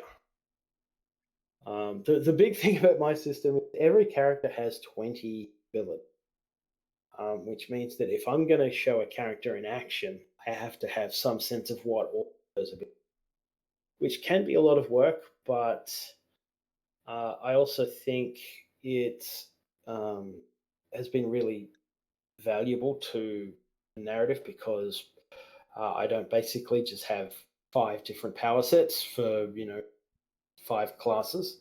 It means that I have the flexibility to create characters who are very very different, and I think it's an amount of that's worth the effort. Because people ask me a lot about like Jason's ability in the future and postulating. I know what all of Jason's abilities are and what they will end up being. It's um, yeah, much like the outline. I have all of those abilities. All Hello? hello, can you hear Ah, me? there we go. You just died off there for a second. Yeah, no, that's Do yeah, you, but that's basically the essences. Yeah. do you perhaps have a noise gate on your microphone? Because you're cutting Uh, out a bit on the low end of your speech. okay. It's not major, but it is happening. Uh, No, not that I'm all. Okay. All right. Sorry about that. No, not a problem. It's the wonderful world of technology. Yeah, I really need to do buy a better one. I've just been running off not a huge budget while I've been focused on working on my story. Which is fair enough. Um, but yeah, now I can afford to set myself up a little better. Yeah, most authors don't go, I'm going to write a story. I'm definitely going to need a good microphone. It's not really No, in the whole global thing of writing a story. You don't generally need a microphone. So, no. So we got another question. oh, we've got tons. I mean, I've only asked one question of my questions. I've still got 17 other questions on my Oh list. crikey! Although some of them have been asked by the guys watching in the chat. Uh, what would you suggest to people who want to start writing? Which was asked by Insane DJ. Um. Okay, so um, I guess I would say take your time with it. Don't just um, sort of splurge out a bunch of stuff and launch into it because if you end up with an audience, which is terrific, and you find yourself regretting your early decisions, especially if you end up in a situation where you're like, you've reached a point where you're earning a living off of it. If it's uh, uh, sorry, just if you're making a living off and you find yourself really wanting to go back and change, then you've put yourself in this position where you can't. So the big thing I would say is prepare. I mean, if you're going to write, just do it, but don't leap out of the box until you've taken a good look at what you want to do. So preparation is key. The other thing I would suggest that's really worked for me because it's really easy to procrastinate as a writer. There are so many things that can make you not write, and it's just so easy to put stuff off. I did that for years. What worked for me is setting a. So I've set myself a schedule to write. Fit that into your own schedule as well as you can, and then just try and keep to that schedule. Because if you only try and write when you feel like writing, you're not going to do any writing. Hmm. I think also, right, that's how you're going to improve. Just because you write something also doesn't Yes. mean you have to publish it in any way. I mean, No, I have like a friend who wrote for years without publishing a single word, but she mm, enjoyed writing, and that's what she did. She wrote. yeah. Well, reading and writing is how you get better at writing. Um, Practice, yeah, really does help. The first iteration of this story, like I've been doing a lot of writing. I've studied writing at university, but even then, the first version of this story was a complete dog's breakfast. Um, and just but the process of going through that the first time made the second iteration so much better. Yeah, I mean, it's almost impossible to get something perfect the first time. Yes, it's yeah. Well, with writing, editing is a key. Even if you're just editing your own work, which is what I'm doing. I don't have a formal editor.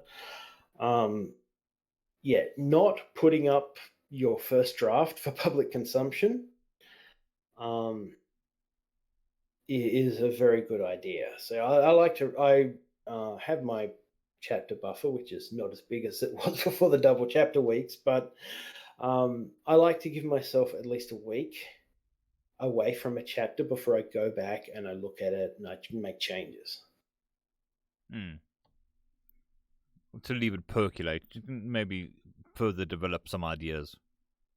Yeah, well, that and you need to give yourself some distance because when you've just written something, you're way too deep in it. You need to give yourself a bit of distance before you go back and give it another look over. Hmm. Also, planning ahead works. Not everyone will plan ahead as much as everyone else, but if you're intending to write a long story, um, you need an outline for that story. Um, Another thing would be character profiles. If you're going to put in characters, it's a good idea to have at least a basic sense of that character before you go in. Have some, just a list of, you know, the basics of that character and why. Yeah. I mean, you can do really detailed things on characters, especially the major one, and that really does help. Um, but yeah, because when the first time I went through this story, my characters were very flat, and one of the things I tried to fix with the second iteration was have an understanding of who the characters were and why. I mean, I personally think because with the web novels and the way that it's written is so new, uh, there is no sort of set way to succeed. It, whereas in a more traditional way, I know somebody can teach you, okay, well, this is the way the story should be written, rather than the way it shouldn't be written. But because we're going for a serialized novel, you have to go and focus on different aspects. Like, I think world building would be more important in a serialized novel than it otherwise would be in some other forms. Oh, absolutely. Yeah, world building is something that can really trip you up if you don't plan ahead, because people are going to ask you questions, a lot of questions, and it's terrific if you have answers. Um, but you don't need to have specific answers to every question. But you do need to have sort of a structure in place so that when someone asks you a question, you're looking at how the answer fits into your structure rather than looking how your structure has to adapt to incorporate that question, if Hmm. that makes sense. Yeah. I think, like I said, I think this is all very new, and people are still figuring out the more appropriate Yeah. ways of building a successful, not even a franchise, a novel, a story, a world, because of the Mm, non-ending nature of the serialized novel. yeah. Um, well, see, I don't think of it as an it's kind of, for me, it's like a book series. Um, like a book series should, at some stage, have an ending, Hmm. even if that is quite a long ways down the road. So yeah, the I think the outline is key because if you're going to have something super long, it's very easy to get caught up in weeds. But if you've got an outline, you um, have a path to follow, as it were. And I think that's just as important for a serialized novel as it is for um, a more traditionally published book, even if it's just how your first volume is going to go, Hmm. and you can work towards that, and then while you're going down there, you can sort of outline your second volume. I mean, there will always be some elements that carry across globally in between all the Yes, volumes. Like, I mean, spending extra time working on your system if you have a system based novel. If you have a robust yes, system, then you can write as many volumes as you want. yes. If you, world building is really key. If you understand how your world operates, then it's a lot easier to just fill in the gaps rather than having to build on something new as you go, because that is how you end up going awry and introducing world building aspects that really come back to bite you down the line. And I think that there was also, at this point, going and looking at the Asian web novels is also a good way to find where they went wrong, what problems they've run into, because some of them have been running for significant amounts of time. So you can go there as a Mm. sort of a case study and go, okay, well, the power scaling is always a problem. How do we deal with this in a like a more rounded way? Yeah, because that was my um, big things with my world building and my system. I really wanted to build a world where there is this sort of power scale within it, and I wanted to make sure that my world very much like was a product of um, the mechanisms by which it operated. So, how is society different when you've got individual people with the power of armies? Hmm. Um, yeah, because I've enough like translated stuff that I've liked and some that I haven't. But to know one thing that really annoys me is like when you get a reincarnation, usually where someone gets thrown into a completely different world, and then one paragraph, boom, they've adapted, Hmm. and that's it. They never even think about the fact that they used to exist in this universe ever again, and that always seemed crazy to me.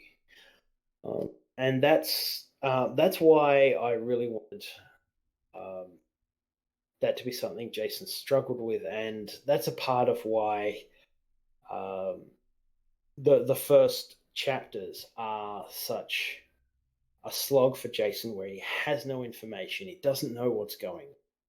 And I really wanted to sort of hammer that home, and that's kind of a direct reaction to my distaste for that particular trope.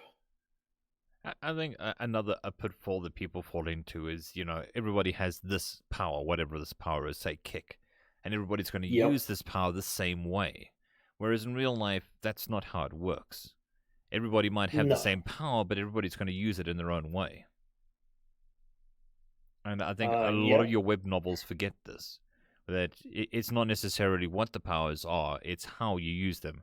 And I think that is very much displayed in that arc where you were talking about, where he was in the illusion chamber against the group of Mm. 5 people. Yeah.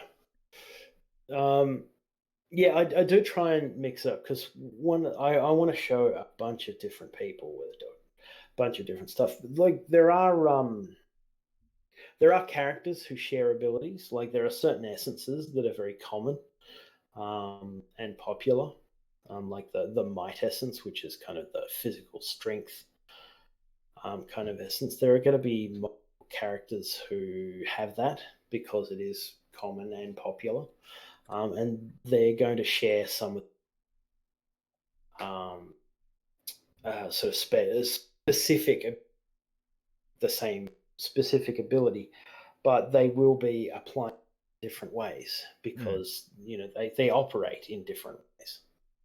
And there's also a synergy with their other powers and how you use it Yeah. with.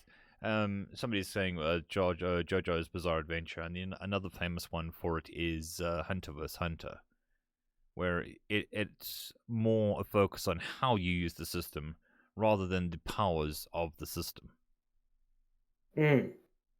Um, yeah, that's something I very get across, that just about any essence combination will be good if you use it the right way.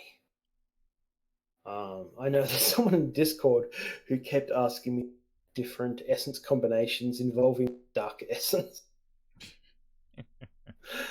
um, but yeah, basically any combination should work out well as long as you find the way to use it that works. Mm.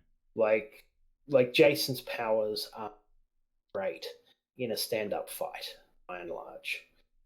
So he has to, be sneaky. Use the sort of awful nature of them to freak people, and that doesn't work. But against people, it can work a treat. Mm. Um, but yeah, so he's still taking his time because if he tried to just run up to things and just smack them, his abilities just aren't good for that. Yeah. So yeah, like I get a lot of questions about essences in the Discord. One of the things I get asked occasionally is like, "What's the most OP, the strongest?" And yeah, my answer is usually some variation. It's not the power; it's the person. It's about finding a way to use what you've got. Hmm. Okay, question number next.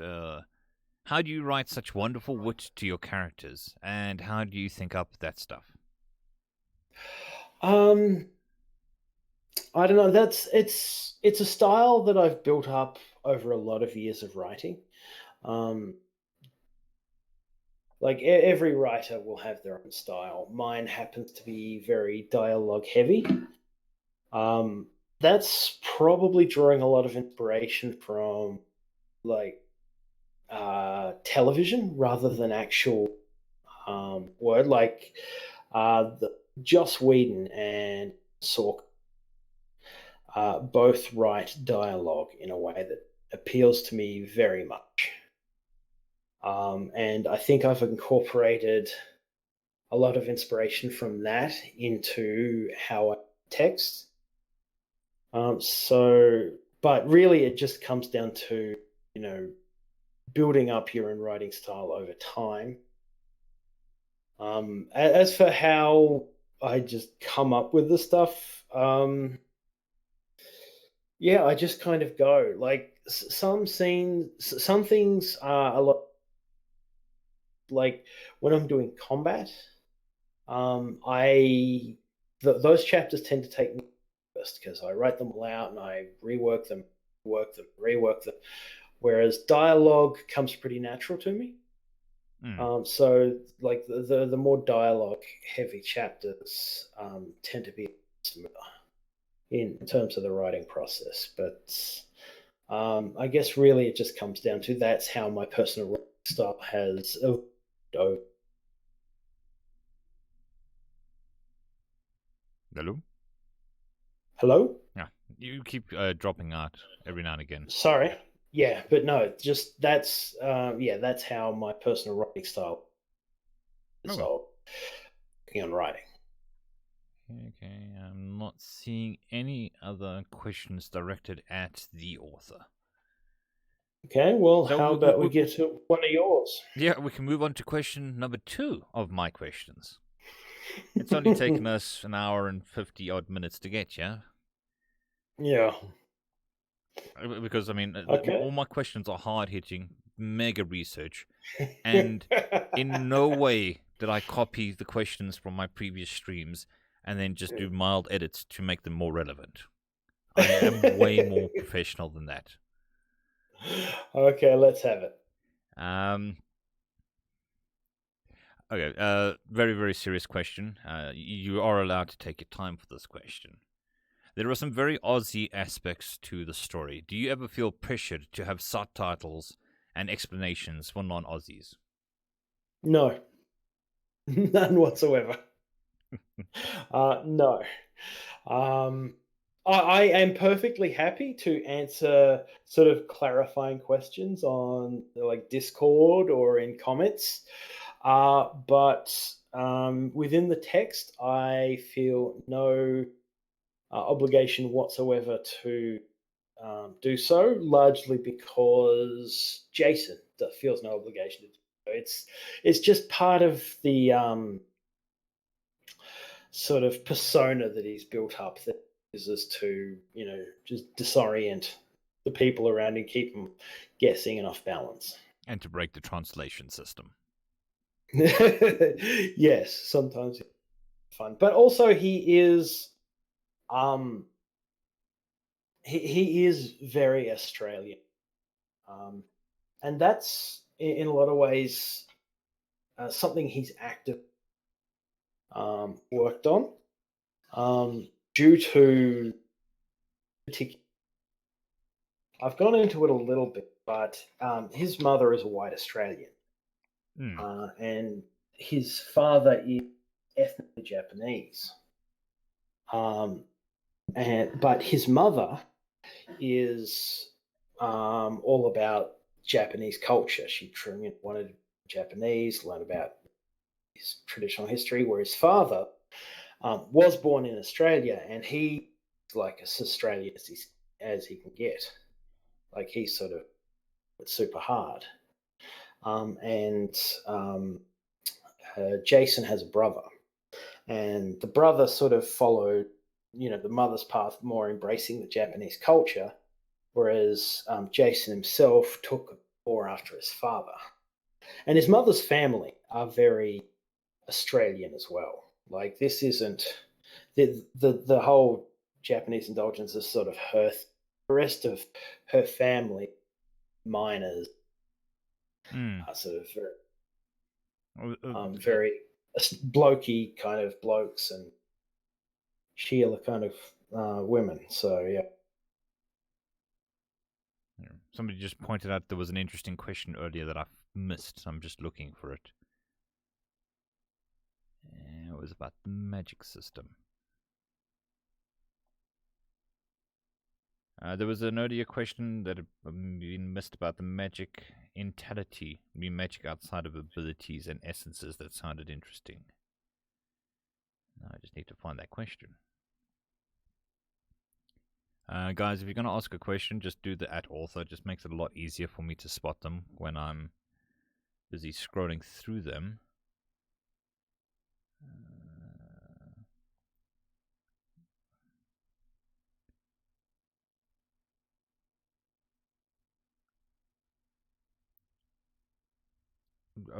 7:26 author time, which is not my time. Uh,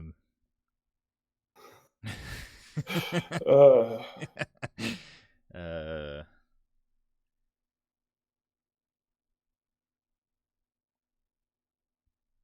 just give me a second. I am looking. Wish they had a. well, hang on. I'll just take a look for 7:26. I just chucked on the timestamps. See once. Here we are.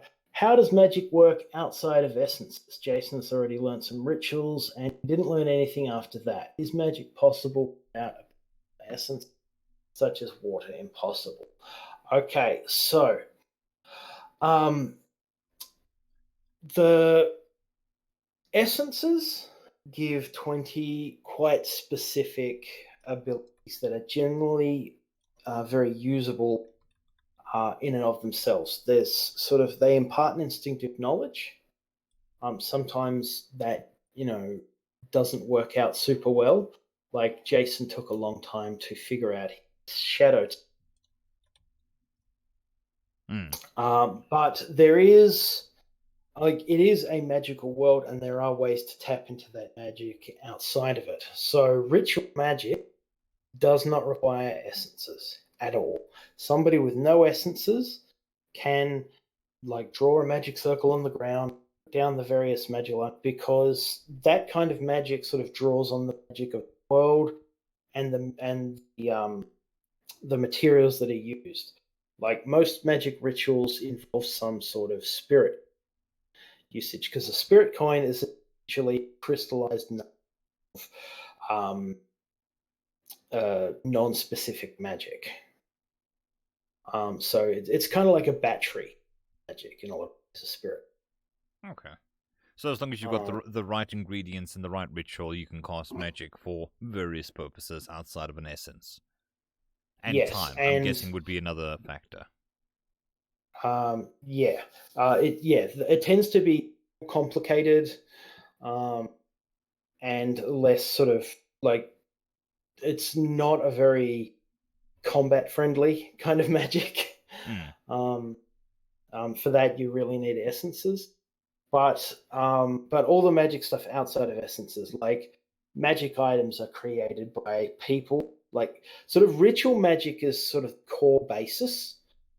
The other kinds of magic, so like alchemy, weapon forging, it happens to be. Ritual magic is kind of basis, but like the further you get away from that, it becomes a lot less of a drawing out a circle and just sort of inscribe in an object, that kind of thing. So so all the making magic potions, magic swords, all that sort of stuff is all outside of the essence system. Okay. Another important question is, where have you? Where I missed it. Where is it? When is a biscuit a biscuit? I don't know how biscuits in South Africa, but yeah, I think America has. Does anyone else share America constitutes a biscuit? My South African biscuits are the same as British biscuits, as far as I understand. Yeah, as far as I can tell, everywhere but America has biscuits that are in fact just biscuits, whereas Americans, for some reason, make scones and then call them biscuits. I dry scones, not even just normal scones. Yeah. Yeah, they're like a dry, kind of savory scone, I think. But yeah, this came up because I used the word biscuit in a chapter. Let's see. It hasn't gone free yet, I don't think. No, it's chapter 78, so it'll be it'll be week after next that comes out. But it occurred to me that quite a lot of my readers are American, and they're not going to understand what I'm talking about when I said biscuits. And then, and then I had a little chat about that on Discord, and I got a bit uh, uh, frenzied in my defense of what constitutes an actual biscuit. um, yes, but yeah, mostly what we call biscuits, Americans would probably call cookies. Yes. But I decided that was the hill I was going to die on, and biscuits are biscuits. Yes. I would have to agree with that. A biscuit is a biscuit. And a scone is a scone. Yes. Not that there's anything wrong with scones. Scone. No, scone with a bit of jam is awesome, but it's still not a biscuit. No. Or a nice, even like a nice savory scone with some butter. Nice normal, yeah. But yeah, not biscuits. Okay. Just going through my questions, some of them have been answered. What are your influences for this story? Any particularly great ones? You said Farscape has some influence on you. Yeah, Farscape. Going back and watching it, I realized how much, because I'm a big fan of that show. How much the approach I took with Jason being a stranger in a strange land came from that show. As I mentioned, the writings of like Joss Whedon and Aaron Sorkin in terms of how I structure my dialogue, they're big influences. And aside from that, I took, I looked at ideas from other web novels that I'm reading, and then just took inspiration from them to sort of feel that, because the sister novel I think one of the aspects of a system novel that that kind of doesn't exactly work in my story, but when you've got a system, that changes something very fundamental about the universe, because if you have a system and you can work on that system to become more powerful, what it essentially does is it instills almost a sense of natural justice on the universe, in that it creates a means by where, if you put in the work, you will get rewarded for that. My personal system doesn't work by that means exactly. I mean, it kind of does once you get it. Like anyone who gets a set of essence, if they put in the work, will get rewarded with the appropriate results. But I also want to, insert ideas like about wealth inequality and inherited power. Sorry, just take a drink here. I'm getting a bit dry. But that's one of the things that to me about a system, is the fact that it institutes a means by which, if you work hard, you. Yeah. My actual system is like actually just a function of something Jason has, but the actual building, the magic, is something that sort of fits that pattern. I think one of the draws for it in a system is the self-insert. So anybody can be powerful if they put in the work. It means the reader can be powerful if they were there as well. Oh, absolutely. There's certainly wish fulfillment. Just give me. I'm just going to quickly end the call and call you back because you're cutting off a lot more now than you were earlier. Okay, fair enough. I don't know whether it's Discord or something on your side. So let me just drop the call and just give you a call back, and we'll Yep. see if that improves it.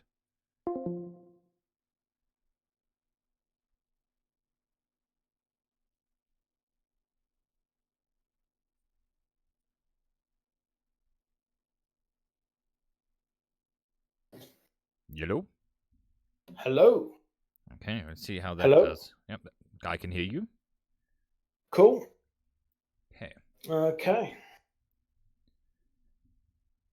We're still talking about biscuits.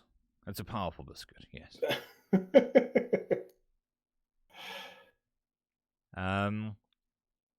But I get what you're saying. I mean, in this world, your awakening stones are a rarity and a commodity. So those with Yes. wealth will have more ability to give the access them. progeny the awakening stones. Yes. So while theoretically the whole, arguably a meritocracy, like most things, money and power ultimately come to. But not to say that there aren't exceptions. There are people who can fight their way up through various means, get essence or whatever. But the vast majority of the characters are wealthy or aristocratic for exactly those reasons. I do want to explore later on. So there are already characters involved who sort of fought their way up from the ground, but I haven't really delved into fashion as of yet. That's actually one of the things I'm looking forward to explore a bit as we go forward. You're breaking up again. Do you mind dropping the call on your side and trying to initiate it So, again? okay.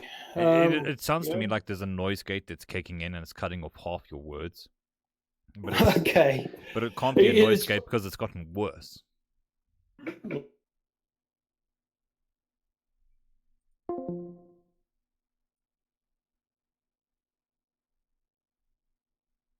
Let's give that another try. Gotta love technology.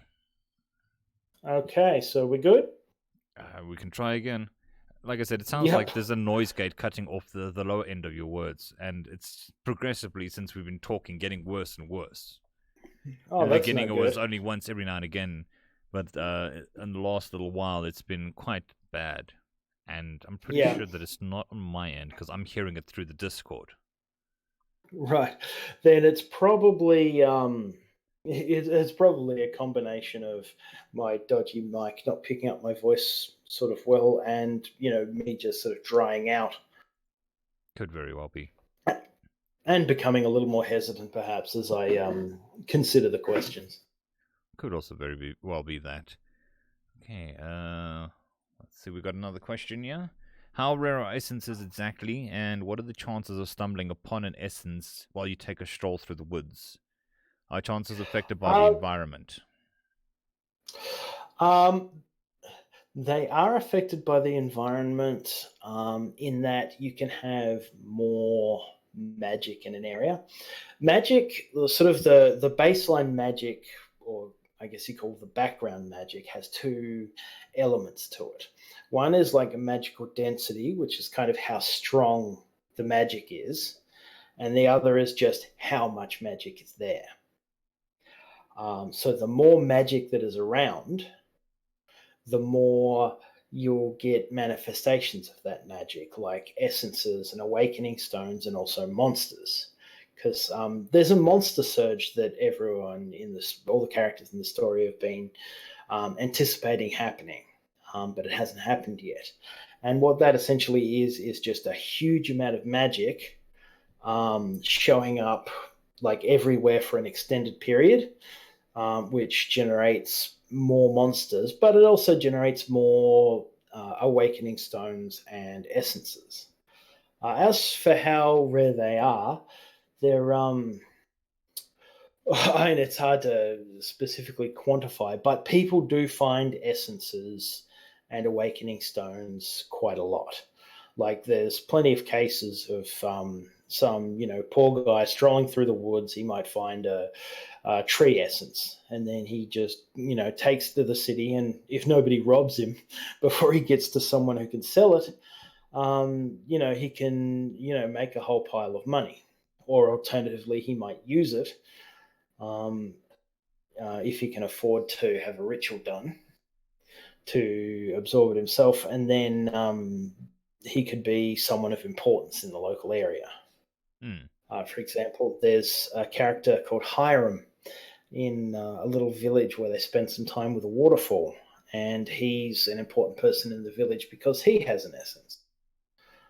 So it's enough that if you go to any town or village, you should find one or a few, depending on how big the place is, people who have some essences. So, um, like, you could go your whole life without stumbling on an essence while taking a stroll through the woods, but if you did, it wouldn't be like some startlingly bizarre event. I guess would be about as close as I can come to quantifying how rare that is. Hmm. And I mean, it's also finding an appropriate one for what you need.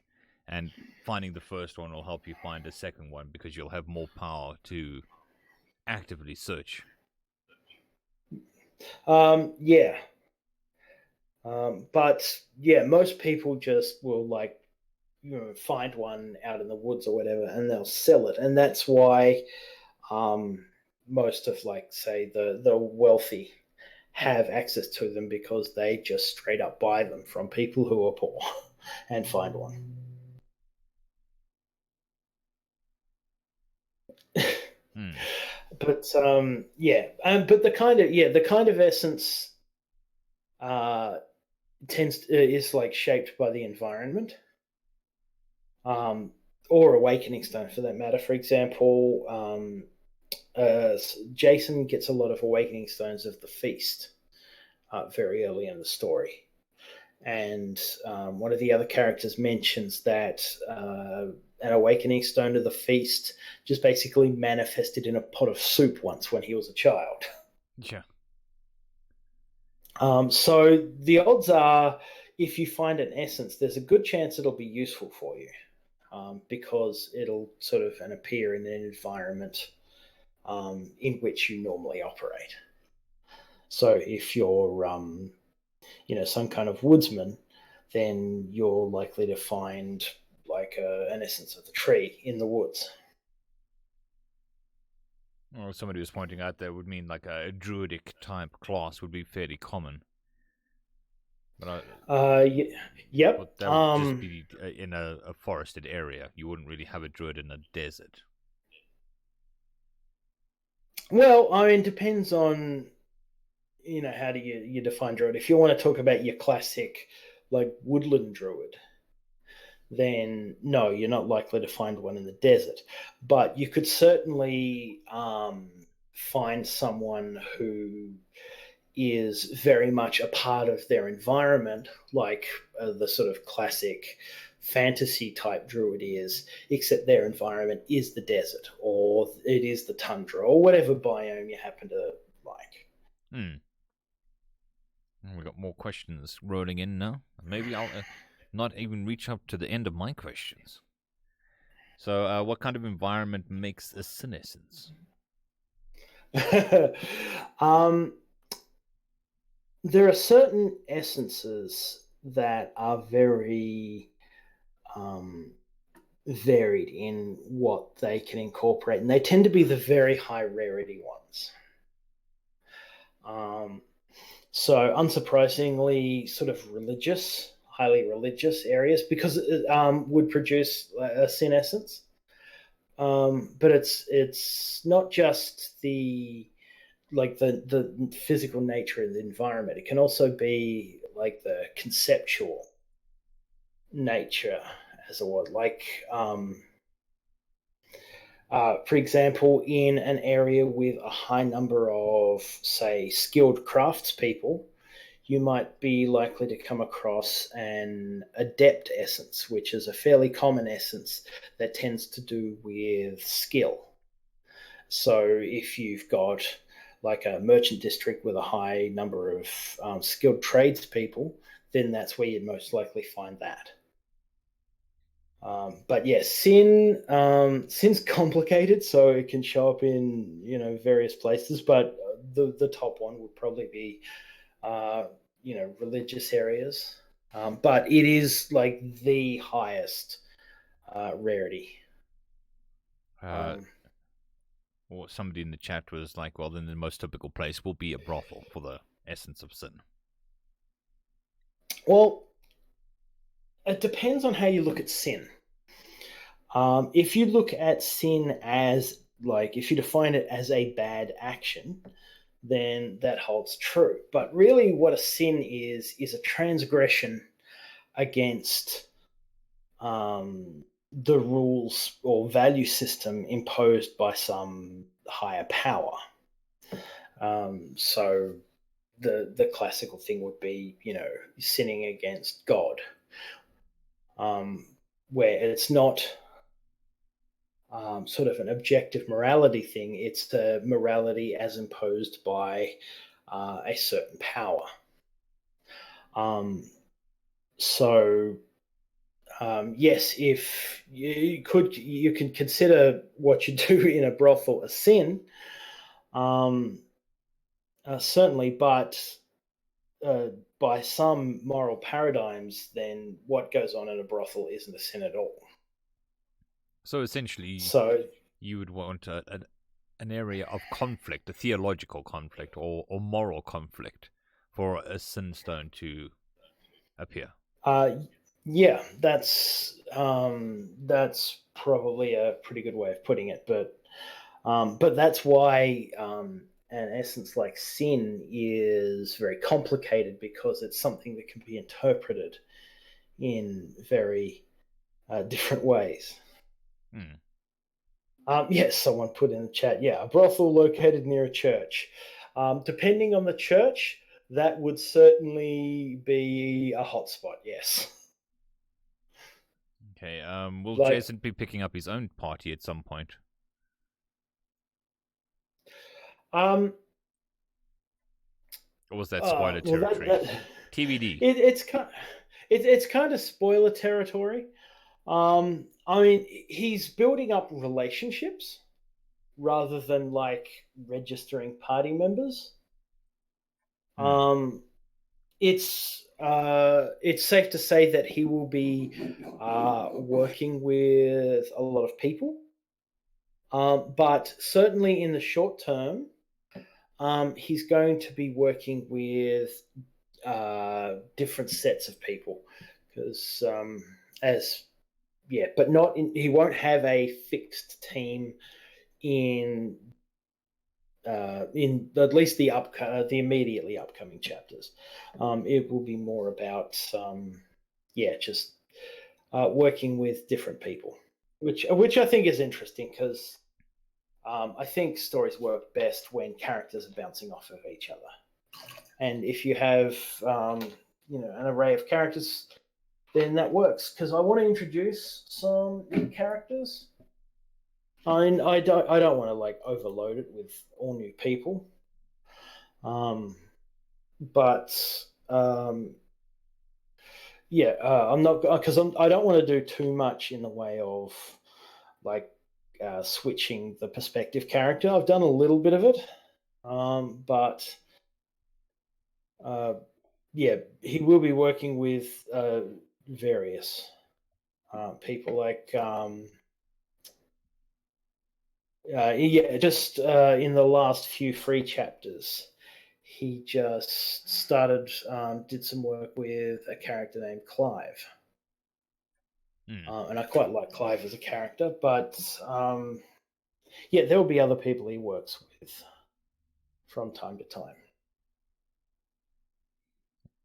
Your essence system is it draws a lot of questions, I think, because it is very unique amongst especially web novels, because people seem to be quite interested in how it works, trying to understand it.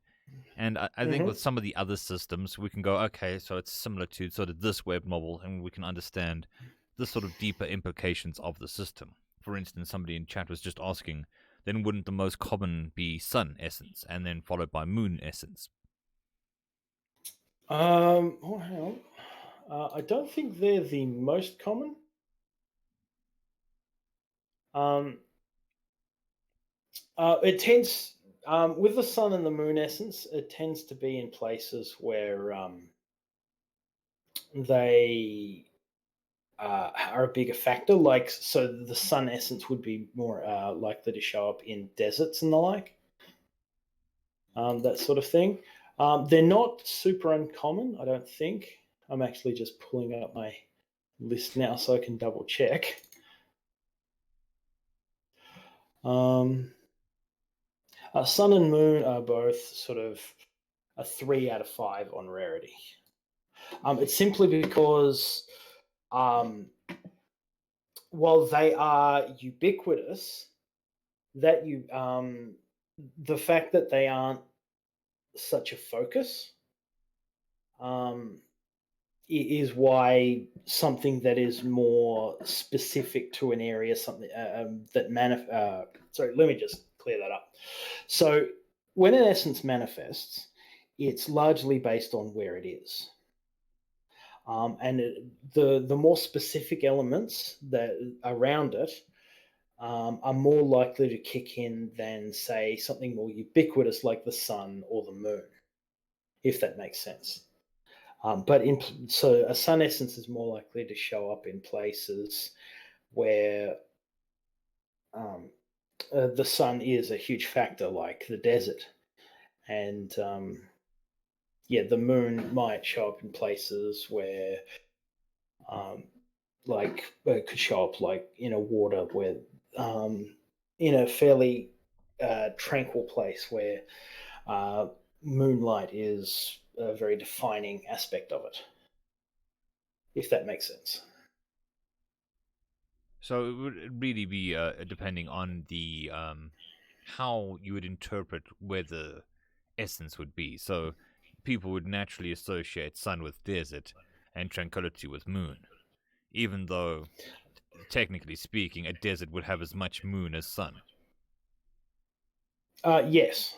Although actually, sun would both be likely to show up in desert. However, sand, a sand essence would be more likely to show up than either of the two. Okay. Are you going to go into more of the ecosystem interactions with monsters? Um, I'm not sure, because monsters don't really fit their ecosystems. They are essentially intrusions. Like a monster isn't. There are magical creatures that exist, like dragons. That they are they're born, they live, they die. They're part of their ecosystem. Monsters aren't. They're basically big globs of magic that have sort of shown up, and they take on traits based on where they show up. Um, but they are essentially an alien presence. Okay. And then would there be a way to artificially create an essence if you got 2,000 mirrors in a desert and with a high mana area and you focus them on a single area? Could you create a sun essence?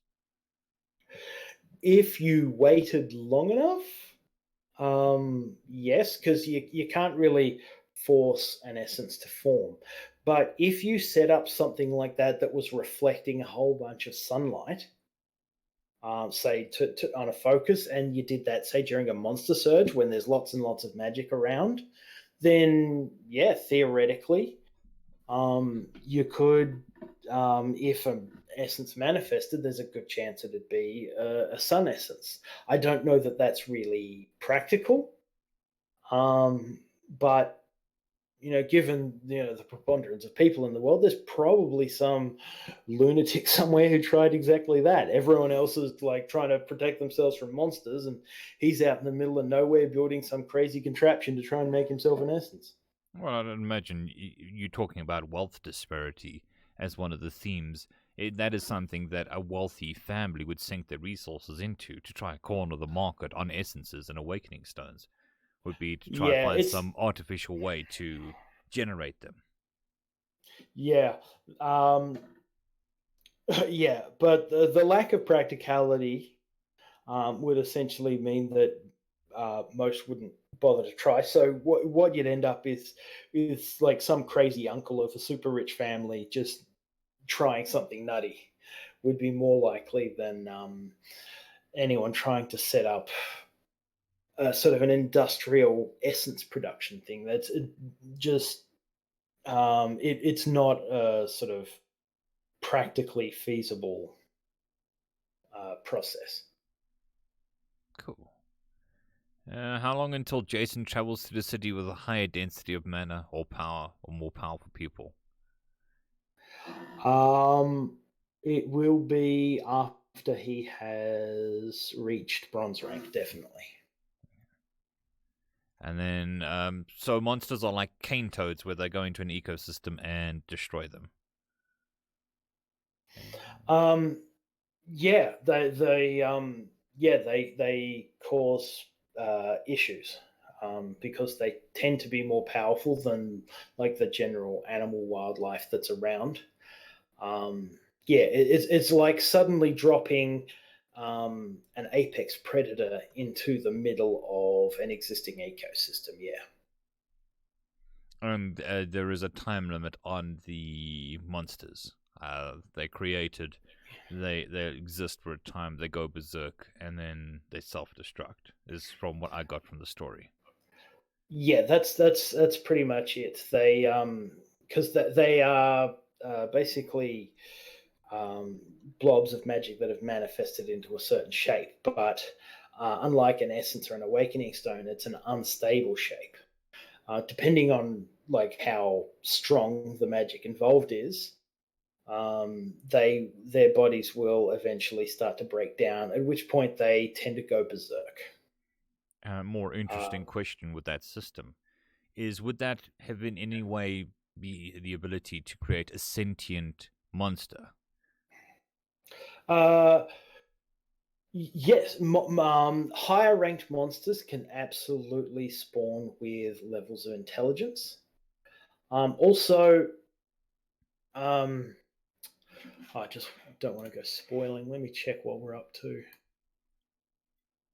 Let's see, because there's a chapter that explains some of these concepts. Yeah. It was 69. So, like Thursday's chapter, or um, maybe Wednesday if you're in America. Basically explains that a familiar, when you summon a familiar, basically what you're doing is you're creating a monster, and then you're taking like a sort of like a ghost like being, an astral being, and then you're sort of shoving it into the monster as sort of a control mechanism so it doesn't go nuts. Hmm. And it also gives it a capacity for thought based on the form of the monster itself. So if a monster has a developed brain, then it'll be able to use that accordingly. But it also reveals in that to that Jason himself is basically the same thing. Hmm. Jason is essentially a monster with his soul, a monster shaped like himself, with his soul sort of shoved into it. But without an expiry date of a traditional monster. No, those things, yeah, basically create stability so they can just keep on going. Okay. So the sentience and the soul would give stability to the structure of the monster, which will enable them to survive longer. Not necessarily permanently, but No, they'll have a lifespan, but it won't. But their body won't degrade, and which takes them into that sort of berserk state. okay. Would Jason lose his Iron rank if he used the Phoenix token to go back to Earth? Spoilers. Spoilers, spoilers, spoilers. Of course, everybody's going to try their luck to try and get as many answers as possible. Yes, no, I'm not even touch that question with a 10-foot pole. He hasn't even gotten out of the first city yet, so let's wait until next week until we solve this major problem. Okay. Let's see. I'm not seeing any other major questions in the chat, so I'll do the next one. Which is actually a kind of more serious question, which is kind of been answered, but let's go with this anyway. How is trying to keep up with the release schedule changed your life so far? The release schedule, my standard release schedule of 5 a week is very manageable because I'm going to say the word preparation for like the 100th time in this Q&A. One of the things I did when I was writing chapters was I sat down and I figured out how much can I do sustainably without burning out. And that answer ended up being 5 chapters a week. Yeah, so since release, because I've done a triple chapter week and 3 double chapter weeks over the course of the last 2 months. That kind of accelerated things. It was fun, like right at the start, because I had lots and lots of like written and edited chapters. These last 2 couple of chapter weeks were very, very hectic. I kind of redlined there near the end, but yeah, the big thing is now that I'm actually making some money at it, this can be my whole thing. So I don't have to worry about jobs and that sort of because I can actually focus on getting those chapters out, because sometimes I had when I was working it out, the 5 chapter a week schedule worked fine as long as my real life, just getting rent paid, that sort of thing, didn't intrude. So now I'm in a position, very luckily, where I can now just focus on getting my chapters out, and I can build up a chapter buffer, so down the road I can do another double chapter release or that sort of thing. Or take a week off. Yes, that would be nice, but that'll be down the road a bit. Yeah, but it means I can slack off a bit, over Christmas, go visit the family without breaking schedule. Because that is my number one priority, making sure that I don't miss my schedule.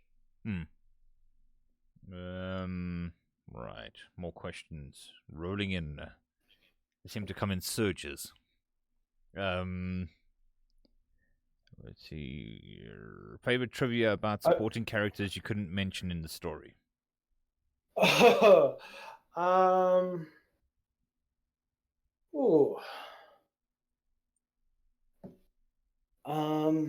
me think. Favorite trivia. I don't know.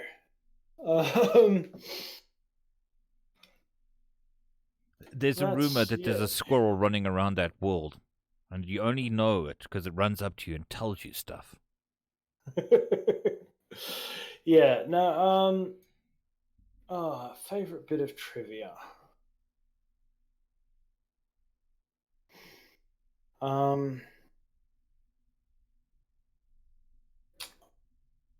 No, I mean, nothing off the top of my head really, because I try and put it all on the page. I suppose there's various background details about different characters. But yeah, nothing really jumps out at me because yeah, it's either just general background stuff. Sorry, that's not a terrific answer. I'm just sitting here going, Out of all the questions, that's the one that stumps you. I know, right? You can And talk about the power system all night. You can talk about preparation in university all night, but a yeah, trivia and then question it's about a like, character is where we get stumped.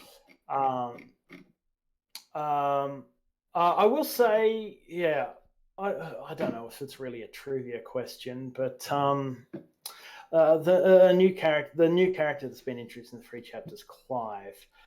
He has a familiar, and I very much like his familiar. I won't say what it is to spoil it for the people who are still in the 3 chapters, but No, it is mentioned in the um, pre-chapters. You're talking is about it? Oslo, yeah, Oh, Onslow, it's already in there, right? yeah. Yeah. So no, that I love Onslow the Rune Tortoise. I don't know if that doesn't really count as trivia, but I'm a big fan. Well, Um, we'll go with the Rune Tortoise is your favorite pet so far. yeah, yeah. Although I also do quite like Humphrey's little shape-changing familiar Stash. Stash the dragon. Okay. And dun, dun, dun, dun, dun, dun. Someone asks, "Is this my dream job?" Yep. Yes, this is precisely my dream job. I've been very very happy about how this has worked out. It would be kind of weird to go to university to learn to be a writer to not have it as a dream job. Yeah, because that is precisely why I went to university, because I wanted to step up my writing game, and a lot of what I did at university sort of didn't directly apply to it, but it was a lot of it did, and a lot of it applied in ways that I wouldn't have expected going in. Um, so I'm very glad I did that. And then another Uh, question is with the Phoenix token and its name, is there a chance to use it to revive after death? I am not answering any Phoenix token related questions. Okay. They're all way too spoilery. All right. Somebody reckons that you should put an FAQ up on your Discord, which doesn't really help because not everybody goes to Discord. No. I would love to do a wiki at some point. However, that would be an amount of work that I'm not willing to commit to at this stage. But I certainly would like to put up something somewhere, and I will at some point. At least to cover sort of like where I can just keep an up to date list of what all of Jason, other characters' abilities do. So I'd like to put that up at some stage, and I will, but not right this second. I have a question that I didn't even write down. I thought of all by myself by sitting here. Okay. Why did you choose to have him in a Namibia? Because their world is similar to ours, and you said that it is in an area of southern Africa, which I Yes. honestly find quite fascinating, actually coming from southern Africa. But it's Yeah. an odd choice for an Australian. Yeah. It's I forget why I chose Namibia specifically. I do know, and it's obviously not like like the Namibia that exists. And there, like the magical aspects of the world with like the astral space with all the oases that it creates, all that water source, the big delta. There isn't a giant like jungle delta of wetlands on the coast of Namibia that I'm aware of. Um, the first version of this story took place in the usual sort of generic pseudo Europe. And when I went to rewrite it, one of the things I wanted to do was spice up the environments quite a lot, because generic pseudo Europe has been pretty done to death. Not that there's anything particularly wrong with it. It's used as a common setting for a reason, but the ability to contrast environments and have things that are more interesting was the basis for choosing that. Why Namibia specifically? I don't know. It just seemed like an interesting place that gave me what I required, environmental wise. I mean, it is an interesting place in and of itself. Yes, although the geography of the alternate universe in which Jason finds himself does have a number of significant shifts, which affects things in a lot of ways. For example, the Iberian and Arabian peninsulas basically don't exist, which basically means the Mediterranean just link. Like there's an actual open sea passage between Europe and Africa, which would have a massive impact on things like how sea trade would develop. And yeah, I haven't really roamed around enough to explore the differences, but also like different people and cultures, like completely different people and cultures, pop up in different regions. So yeah, so don't expect to go finding like Venice where Venice should be, that sort of thing. Yeah. Did you draw on elements of your own character in creating characters other than Jason? Yeah, not as much. Jason is definitely the character who's closest to me temperamentally. But also, I think for every character you have to draw on aspects of yourself. Or people that you know intimately in your own life. Yeah, that as well. But there's a lot of Gary in me as well, I think. And yeah, Farah. It's about finding. Well, I don't know about different aspects of yourself, but more like the way you sort of act in different circumstances. I think because everyone presents sort of a different persona of themselves in different situations, and yeah, different characters are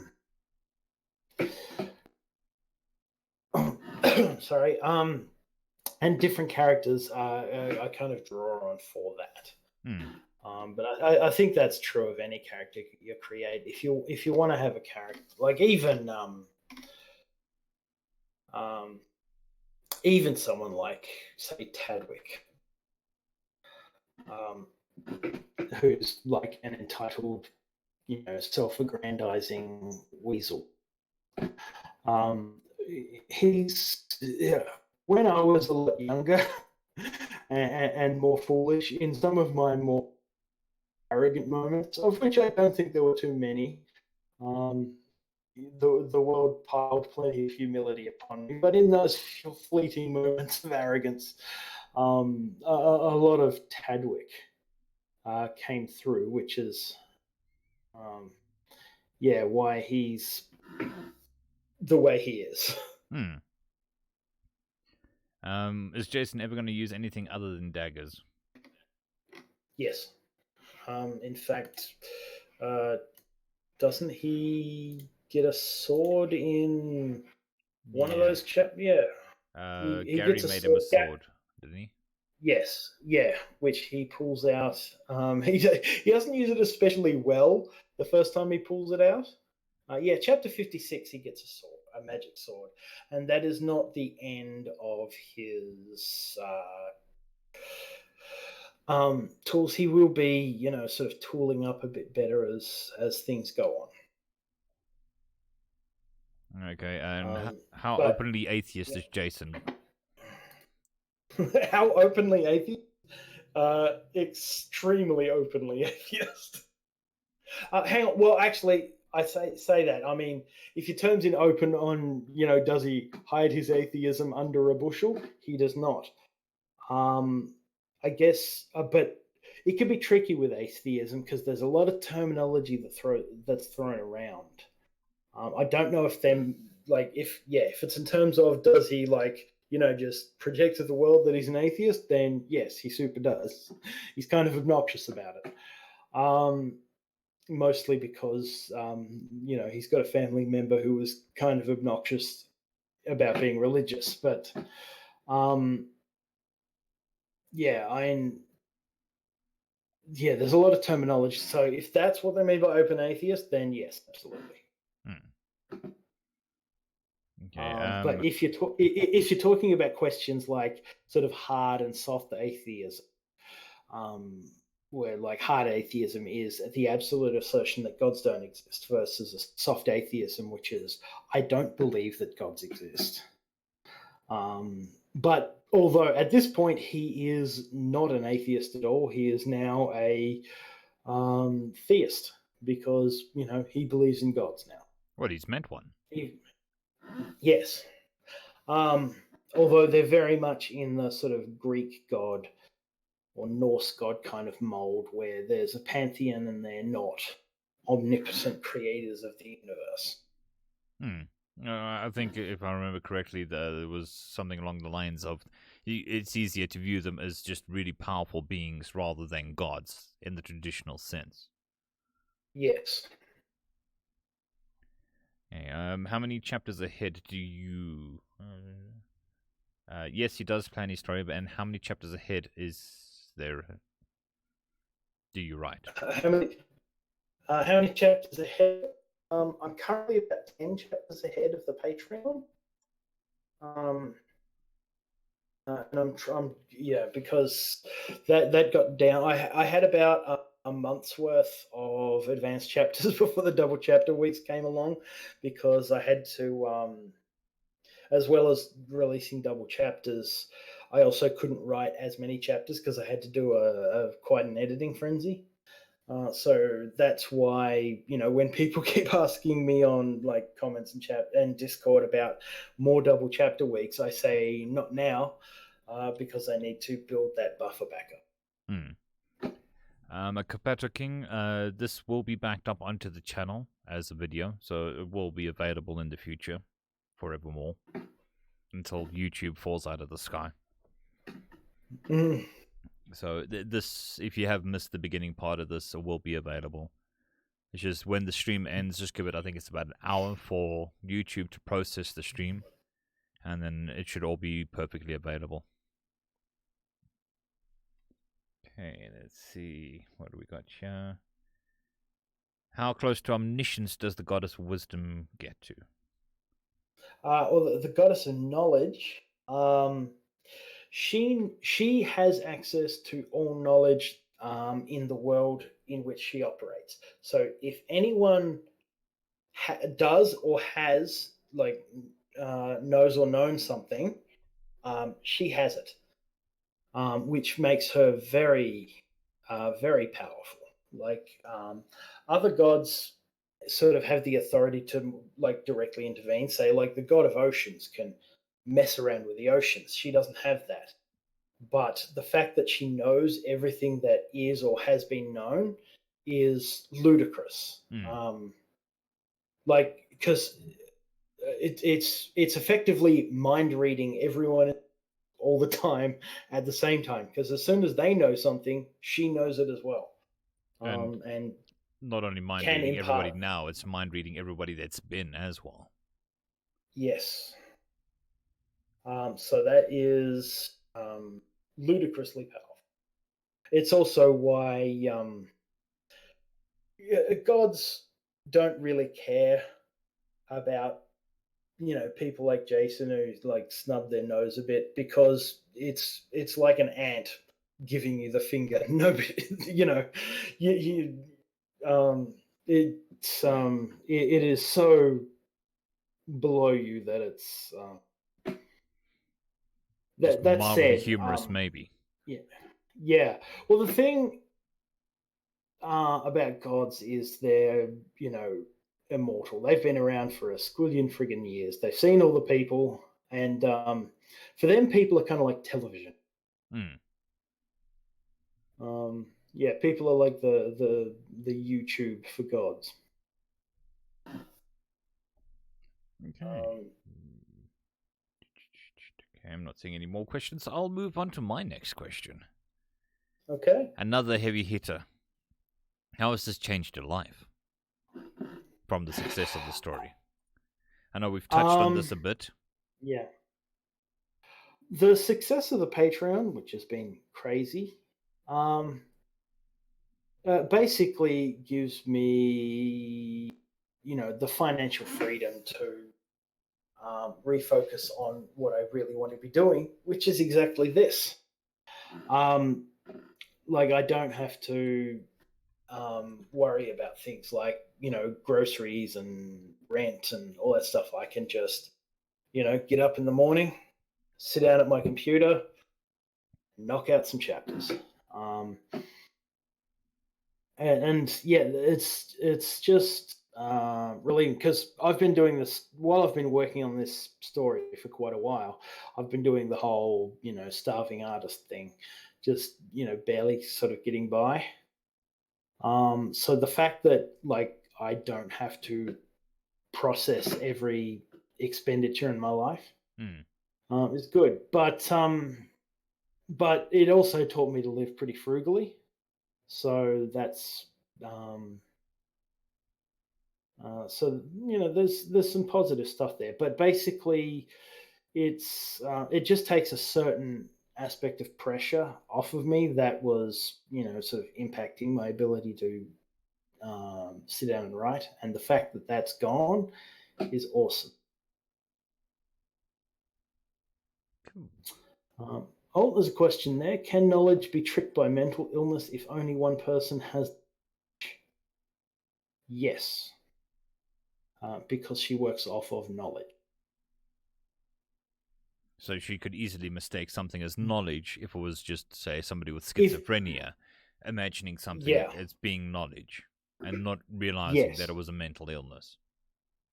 yes, um, yes, that is theoretically possible. Okay.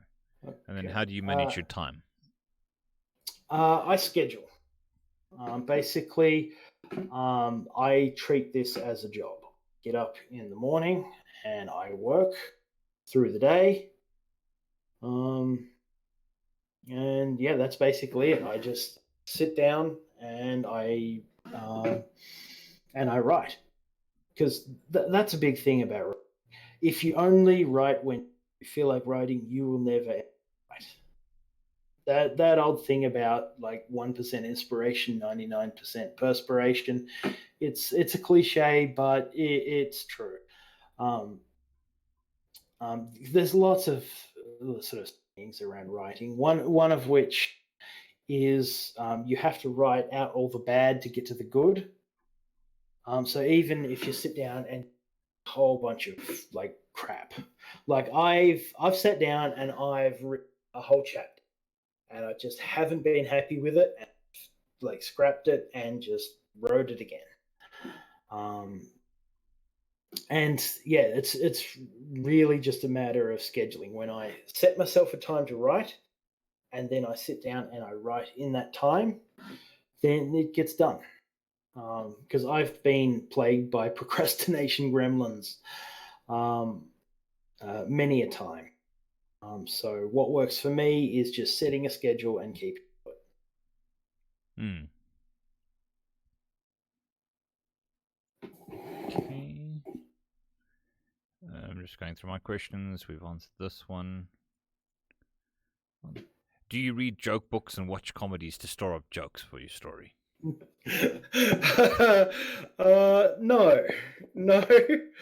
Um, I think, um, yeah, I think obviously I watch stuff. I definitely don't read joke books. I don't even know if that's still a Um, thing. yeah, yeah, yeah. It used to be like a few years ago here. There'd be like lots of like former cricketers putting out joke books and stuff, and it's like, oh no. Yeah. But no, I think it's. I mean, it's hard to say where it comes from. You just work on it enough, and it will come. I Mm. mean, that's what works for me. My personal style is dialogue heavy. It's comedy heavy. And I've worked a long time to sort of develop that style. So, Um, um, yeah. So, how old are you? You don't have to answer that if you don't want to. And when did you first decided writing was the thing for you? okay. I turned 40 this month. Um, so yeah, I'm middle aged. I guess. I mean, is 40 still the marker for middle age? Don't know. I don't know. But yeah, I'm 40. I've been writing like amateurish nonsense ever since high school. So, mm, quarter of a century. Oh God. um, but it was all sort of ish. But here and there. It was when I went. When I decided that I really wanted it. I mean, there's no fixed way to become a writer other than just to sit down and write. Um, I just I happen to choose university because I happen to live near a university with an excellent um, writer there who I got to work with a lot, which was nice. Um, but that was my like when I first started writing, it was so bad. I'm so bad. But like nobody starts out good at something. Well, there are people like that, but they're weird and nothing like me. So they're Hmm. just freaky talents. So yeah. Someone asked me what I'm reading. um, I haven't been It's a web reading. novel series called He Who Fights with Monsters. Yes, I'm reading that as. Um, yeah, no, I actually, what I actually want to do is take a look at a lot the the other well-regarded novels on Royal Road because I'm actually really looking forward to getting into them. But I've been very swamped ever since my book launch. Hmm. The thing is, it's also a matter of time just to get into the rhythm of things. Okay, how much of an advantage is having the system do the promotion ritual for him instead of manually doing the ritual? Like, the promotion is that means if that means by like absorbing the essences without using a ritual, that is um, yes, English is my first language. Um, yeah, the promotion ritual, well, the essence absorbing ritual, it's not that much of an advantage. It doesn't give him anything that anybody ritual doesn't. It just it's essentially a survival mechanism for when you're dumped in the crap, Hmm. basically. And it's something all out get. Outworlders tend to they tend to hit the ground with no idea what's going on, but they one of their abilities will be some sort of guidance. and so it tends to get them a hold of essences quickly, and the ability to absorb them when they don't have someone around to help them out. Because, yeah, Otherwise, it would be a very short story. yeah, it would be a short story. It's essentially a survival mechanism that doesn't give any particular advantage. And if anything, it's a slight disadvantage because they tend to have racial abilities that are like utility survival stuff. Um, Whereas a lot of other races have very powerful abilities. Like Gary is very, very strong and he's very, very fast. Hmm. Um, Elves are like very good at magic, like crazy good at magic, especially healing. No, he will not become the god of death. And here's the next wave of questions. Definitely comes in Yeah. waves. Okay, if Jason is put into an unlooted monster corpse, blood into an enclosed container, and then looted them, would that create a pressure bomb? That is a very interesting question. Yeah, no, it wouldn't, because like the rainbow smoke only really looks like rainbow smoke. It's essentially just the congealed magic of a monster returning into an ambient magic state. So it doesn't actually create. Well, it would build up to a degree while it's still in its smoke state. I maybe if you really like if you squeeze them together like garbage compressor style, so you had like a solid like cube of raw monster with like no air gap or anything, then I guess theoretically that could work. Yeah. But ultimately, it would just be easier to do it some other way. Yeah, just like find someone with an essence ability that blows stuff up. It's yeah. My next question would be, what would you say to anyone thinking about starting their own novel? I think this was a question. Okay. Meet cube. Oh dear. Preparation. Like, uh, don't don't start releasing straight away. Do the work, find your feet. Um, because you will want to make changes. And if you want to make like big structural changes or, you know, change major aspects of world building or even something that seems like a minor aspect of world building, if you're already releasing, that becomes a huge problem, especially if it like changes everything that comes after. So, because it is so easy to introduce an aspect of world building that hasn't been thought through fully. Like it seems like something that's like a throwaway ability, but then you know, thinking about it more, you realize that it would have huge repercussions if people had this ability. Yeah. And like a gross one would be if you want to have some, if that's possible, that is a huge thing. Could you say that again? You're breaking up a little bit. Sorry, if you had a resurrection ability, for example. Okay, there we go. It's like if you for the purpose of your story arc bring some side character back from the dead or a villain or whatever, suddenly that means your being includes resurrection, which is a huge deal in how it impacts your world. And if you haven't thought that through properly, and you're already releasing, You might end up writing yourself into a corner. Yeah, so my advice would be preparation. Having a bunch of chapters ready to go is great, especially if you get lucky like I did and your story takes off. Because the ability to just drop extra chapters to help generate audience engagement is a huge tool in the toolbox.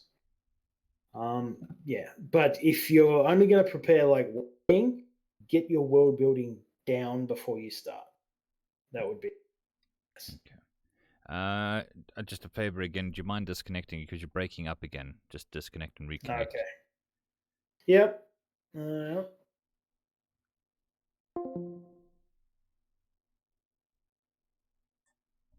Don't know what's causing the it to break up. It's very weird. Hello? Hello. Okay, cool. So we're back for the final Yep. stretch, I think. Yeah. Well, I'm actually going to have a Barbie today, so yeah, I need to go buy some meat. Well, it's 2 o'clock in the morning for me. Yeah, well, it's 10 a.m. here. Okay. And yeah, so yeah, well, let's make this the final stretch of questions. Okay, so is there a rank above diamond rank? Spoilers. Spoilers. Uh, I mean, there are stuff. There is a transcendent rank. I guess I can't say it's a spoiler since there's a transcendent rank item in chapter one. Hmm. um, but yes. However, knowledge about diamond and beyond is spotty at best. And anything any character happens to say about diamond, if they're not at least close to it, there's a good chance that it's just wrong. And I think a It lot of is characters do say that not a lot is known about the diamond rank. A lot of it is no, hearsay. they yeah, it's kind of a in group of possibly immortal superhumans, because just the even if you disregard their essence abilities, at that kind of level, just their like base physical attributes are at superhero levels. Hmm. And like not little superhero levels. They're like sort of like Thor kind of stuff. One Punch Man. Oh, I don't know about him. He's pretty stonking. Okay, is Jason having more gunk inside of him when he processed the EPs when he went through the ritual? Is it a background detail or is it a plot point? uh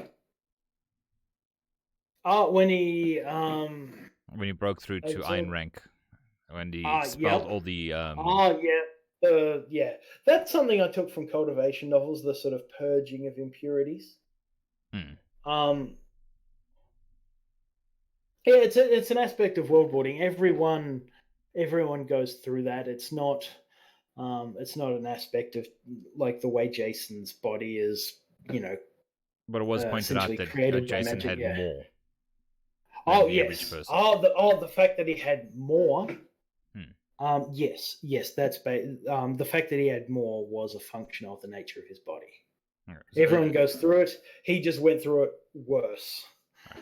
Because basically, at that point, his soul wasn't even iron rank. It was like normal rank. So it was basically, yeah, kind of like making a snowman out of mud. But I have a question, and this might be technical. And if we Yep. say that it's impurities from the system that is being expelled when the person is going to Iron Rank, is that correct? Yep. His body is Yes. new. It was only just created because of the transition process, so his body shouldn't have any impurities. It's basically the strength of magic is um, related to how like pure it is. Like so, um, with spirit coins, which are little nuggets of magic, effectively, the higher purity the magic, the higher rank the spirit coin, and the same goes for um, uh, most manifestations of magic. So, like a higher rank monster is composed of more pure magic, um, whereas a lower rank monster has more, I guess you'd call it cosmic junk, that makes it up. Um, it's it's kind of like a brick of cocaine. Like the higher rank you are, the higher the purity of your brick. Whereas like lower ranks has been cut into like some junk skag. Um, and Jason was like the crappiest brick of of cocaine you had ever seen. He was basically mostly just laundry detergent. Okay. Other people may have gone for an analogy of, I don't know, let's go with mythology, like gold, impurities in gold. But cocaine Yeah. works. Cocaine, I can understand that. Okay. Robotus, we did, I think, discuss this earlier with how you come up with ideas. We discussed this a bit earlier. They just happen. Um, It's the TLDR uh, version. well, yeah, they just happen, but they don't just. It isn't just do. Oh, had a bunch of great ideas. I'll put them down. You have to work at it. You get down and you do you do the work. You pump out the writing, and you sort of you put yourself into a space where you're generating the ideas. They don't just like pop into your head and ready to go. I mean, maybe there's someone out there who just walks around, oh, I've had a brilliant idea. I'm just going to knock that out and make money off it. Most of us, we have to sit down and do it. And once you get into that headspace, then the ideas will flow more freely. Okay. Can a normal person feed on lesser spirit coins? No. And do spirit coins feed into a balanced diet? Yes, yeah, yes. You can use, yeah, that you can use spirit coins as a balanced diet. It'll be a bland one. Um, I mean, it's not terrible. It's kind of a tingly sensation, kind of like fizzy sherbet or something, but not as sweet. But yes, you can absolutely have spirit coins as part of your balanced diet. Okay. Um, but Jason prefers actual food, and in fact, he's converting others to that particular ideology. Which is fair enough. I mean, it's one of the few sensations that he's got. He might as well enjoy it.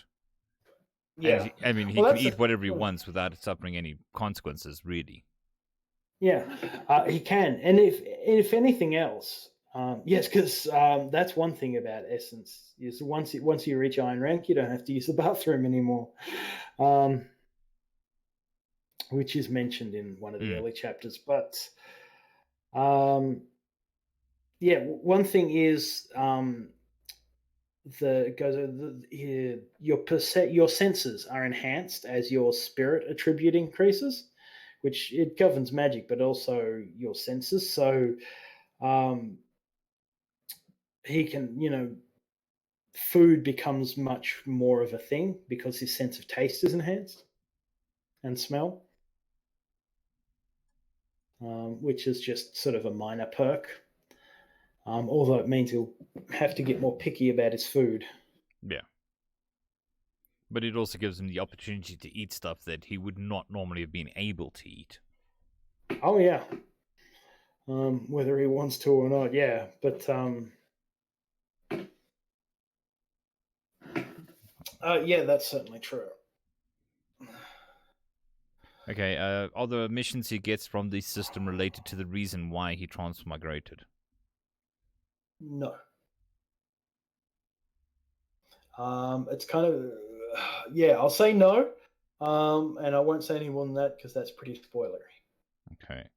Are dragons also going to go berserk at some point in their life? If a monstrous dragon showed up, like if a monster spawned in the form of a dragon, then yes. But naturally born dragons do not. No. Okay. because like a naturally born dragon isn't actually a monster; it's just a magical creature, which is a different thing. Monsters are specifically manifestations of magic, which can take the form of dragons, although that tends to be at higher rank. Would you get a Although, manifestation of a human then, if you could have one of a dragon? yes. The thing about the monsters, though, is they tend to be um, sort of warped versions. So, yeah, you could have a human. They'd probably be sort of a mid rank thing because, it takes that before you start getting an intellect. Um, so, yeah, I actually, I don't want to talk about it too much because it leaves me with fun things to use in future chapters. But yes, you can get some variation of a human monster. Okay. My question number next is: how do you handle criticism and negative comments on your work? Badly. um, um, at first it was pretty gutting. Like I got my first bad review, and it's like,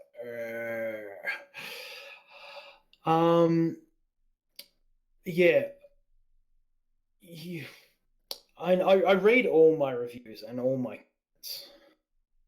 um, some of them I disagree with, some of them I don't. Chapter 9 seems to be a big watershed in terms of people really disliking it. A lot of people dislike Chapter 9. That's the chapter where he wakes up in a cage, he escapes, and then very quickly gets recaptured. And a lot of people don't like that. And I've put a lot of comments in under Chapter 9, sort of responding to people's dislike. But what I've really learned is that you can't try and control what people think. It just doesn't work. They're gonna, I mean, I do quite often respond to some of these things with saying, well, this is how it is from my perspective. I try and keep it neutral. But ultimately, you can't control what people think or what, the narrative of your story will be.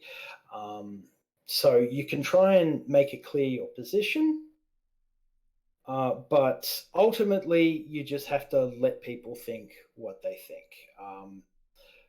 Yeah, after enough of it, you just get used to it, and you're okay, and you can read it, and you think, and a lot of the negative criticism, it's like, okay, that's actually something worth taking on board, and some of it is, I would say, less worth taking on board, Hmm. but I'm always willing to welcome constructive criticism. Like, if somebody says, I hate this, as long as they say, I hate this because, then I'm cool with it.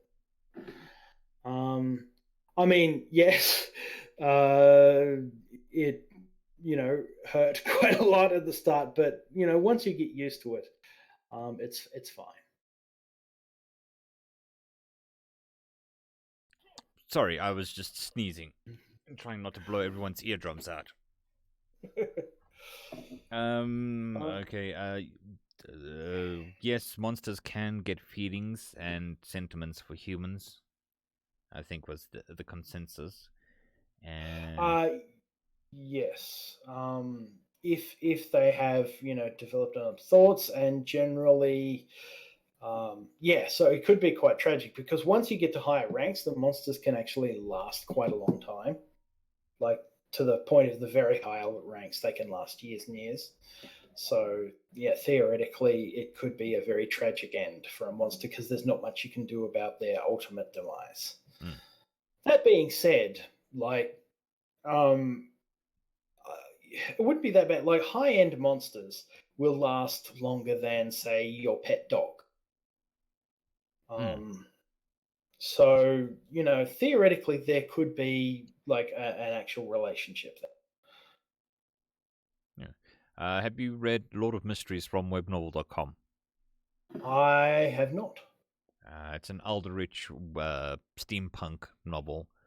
It's got a pretty good power system and decent writing, and could possibly give you some ideas. Well, there are many things I want to get to reading, so I can certainly put that on the list. It is also quite long now. I mean, I've read it up to chapter 300, I think, but it's probably at 600 or 700 chapters already. Hmm. Well, that's one good thing when you find a new novel that you like, and there's like hundreds of chapters. It's like nice. I can basically read as much as I like of this. That I kind of like that. Well, I mean, when I was reading it, they were releasing like Hmm. 15, 16 chapters a week in the translations. Oh, crikey! So Yeah, they were putting some serious effort into it. But I mean, I yeah. have read it, and it is. I enjoyed it thoroughly. I haven't had time to catch up to it again. Okay, Oh, if you had to recommend something for your fans to read, what would it be? oh, I It don't can be a know. traditional book. It can be a web novel. I would say anyone who hasn't read Discworld novels. Like, I don't know if there's anyone out there who hasn't at this point, but if they haven't, they should. Yes. um, we were talking about inspirations earlier. Terry Pratchett is a huge inspiration for me. His ability to weave, comedy and humor and absurdism is something that I could only ever aspire to. Terry Pratchett was a boss. Yeah. By far my favorite Um, author. yeah, like anyone who isn't into Pratchett, get into Pratchett. Sure. Have you read The uh, Wandering Inn? I have not. That is another one very list of things to read. Um, uh, More questions coming yeah. in. So, are race changes and chances of Jason changing race again? No, the only race you can really change into is like Walter because like your body has been blasted into bits Okay. or into nothingness. So yeah, no. Douglas Adams also amazing. Um, there's an adaptation. It's on Netflix here in Australia. I don't know where else, but there's 2 seasons of it. Stars Elijah Wood of Dirk Gently's Holistic Detective Agency, and it isn't an adaptation of the books Mm. exactly. It does its own thing, which I think was a really smart move because I think Douglas Adams's books work exactly the way they are. Yeah. But yeah, that TV series I think captures the spirit of the books a lot better than some of the more direct adaptations.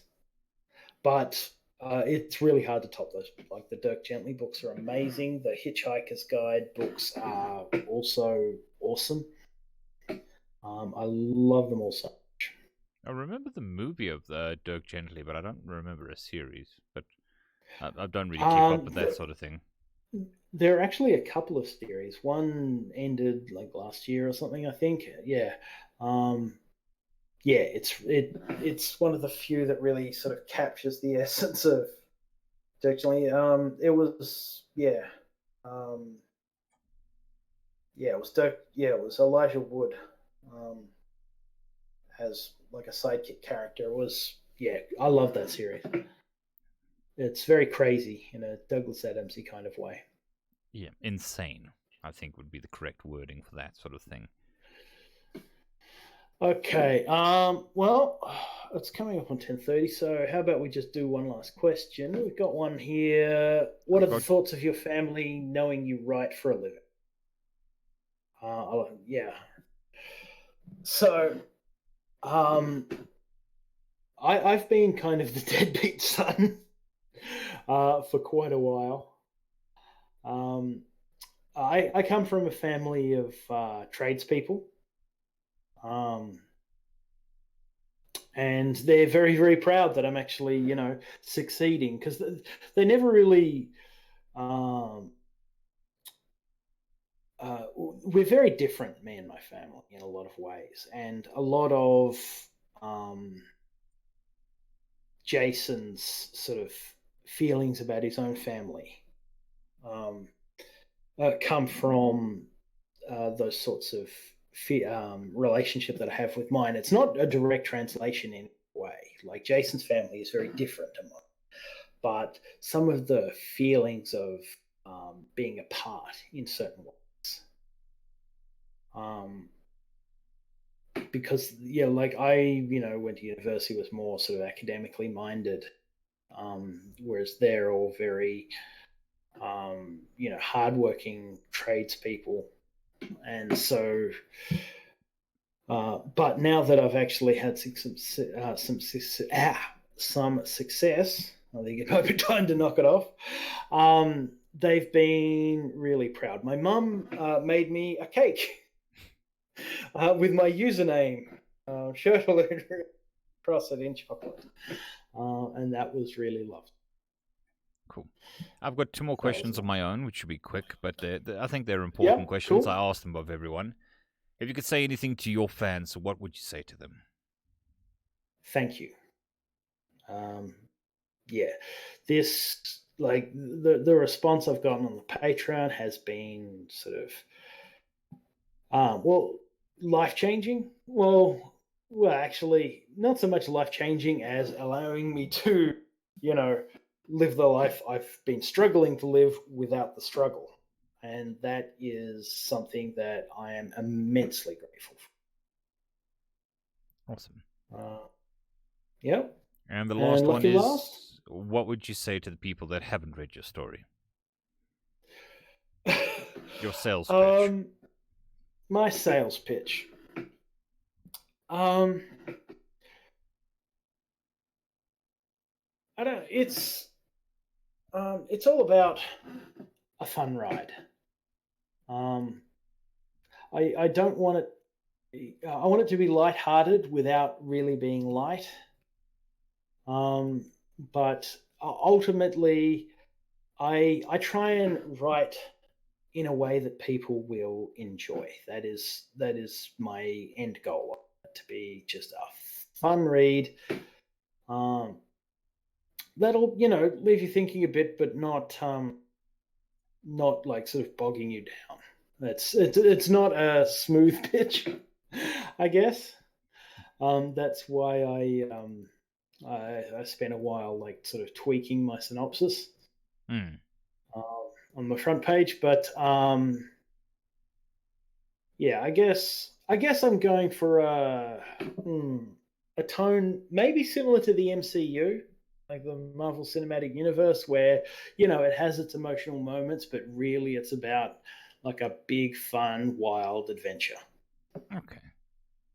Well, thank you very Yes, much for actually, yes. taking out the time to come and have a chat with us and me. I'm sure everybody No appreciates worries. it. I certainly do. I've had some fun here. Yeah, it's been a nice chat. It's been good. Been quite a Yeah, I long need to go chat, buy three and a some half meat. hours. Hmm. Yeah, well, that's great. It's been This really will nice. The stream will be up on the channel for all of time for anybody who wants to go watch the whole thing or watch it again. Like I said earlier, just give it a bit of time to process. Normally takes about an hour for a stream to process, and then you should be able to watch the whole thing. Thank you all for coming through and giving us your time, both to you, Shirtaloon, and to everybody who's watching. Thank you all, and I'll see you the next time I manage to drag some unsuspecting author in for a Q&A. Okay, thanks, mate. Cool. See you Cheers. all.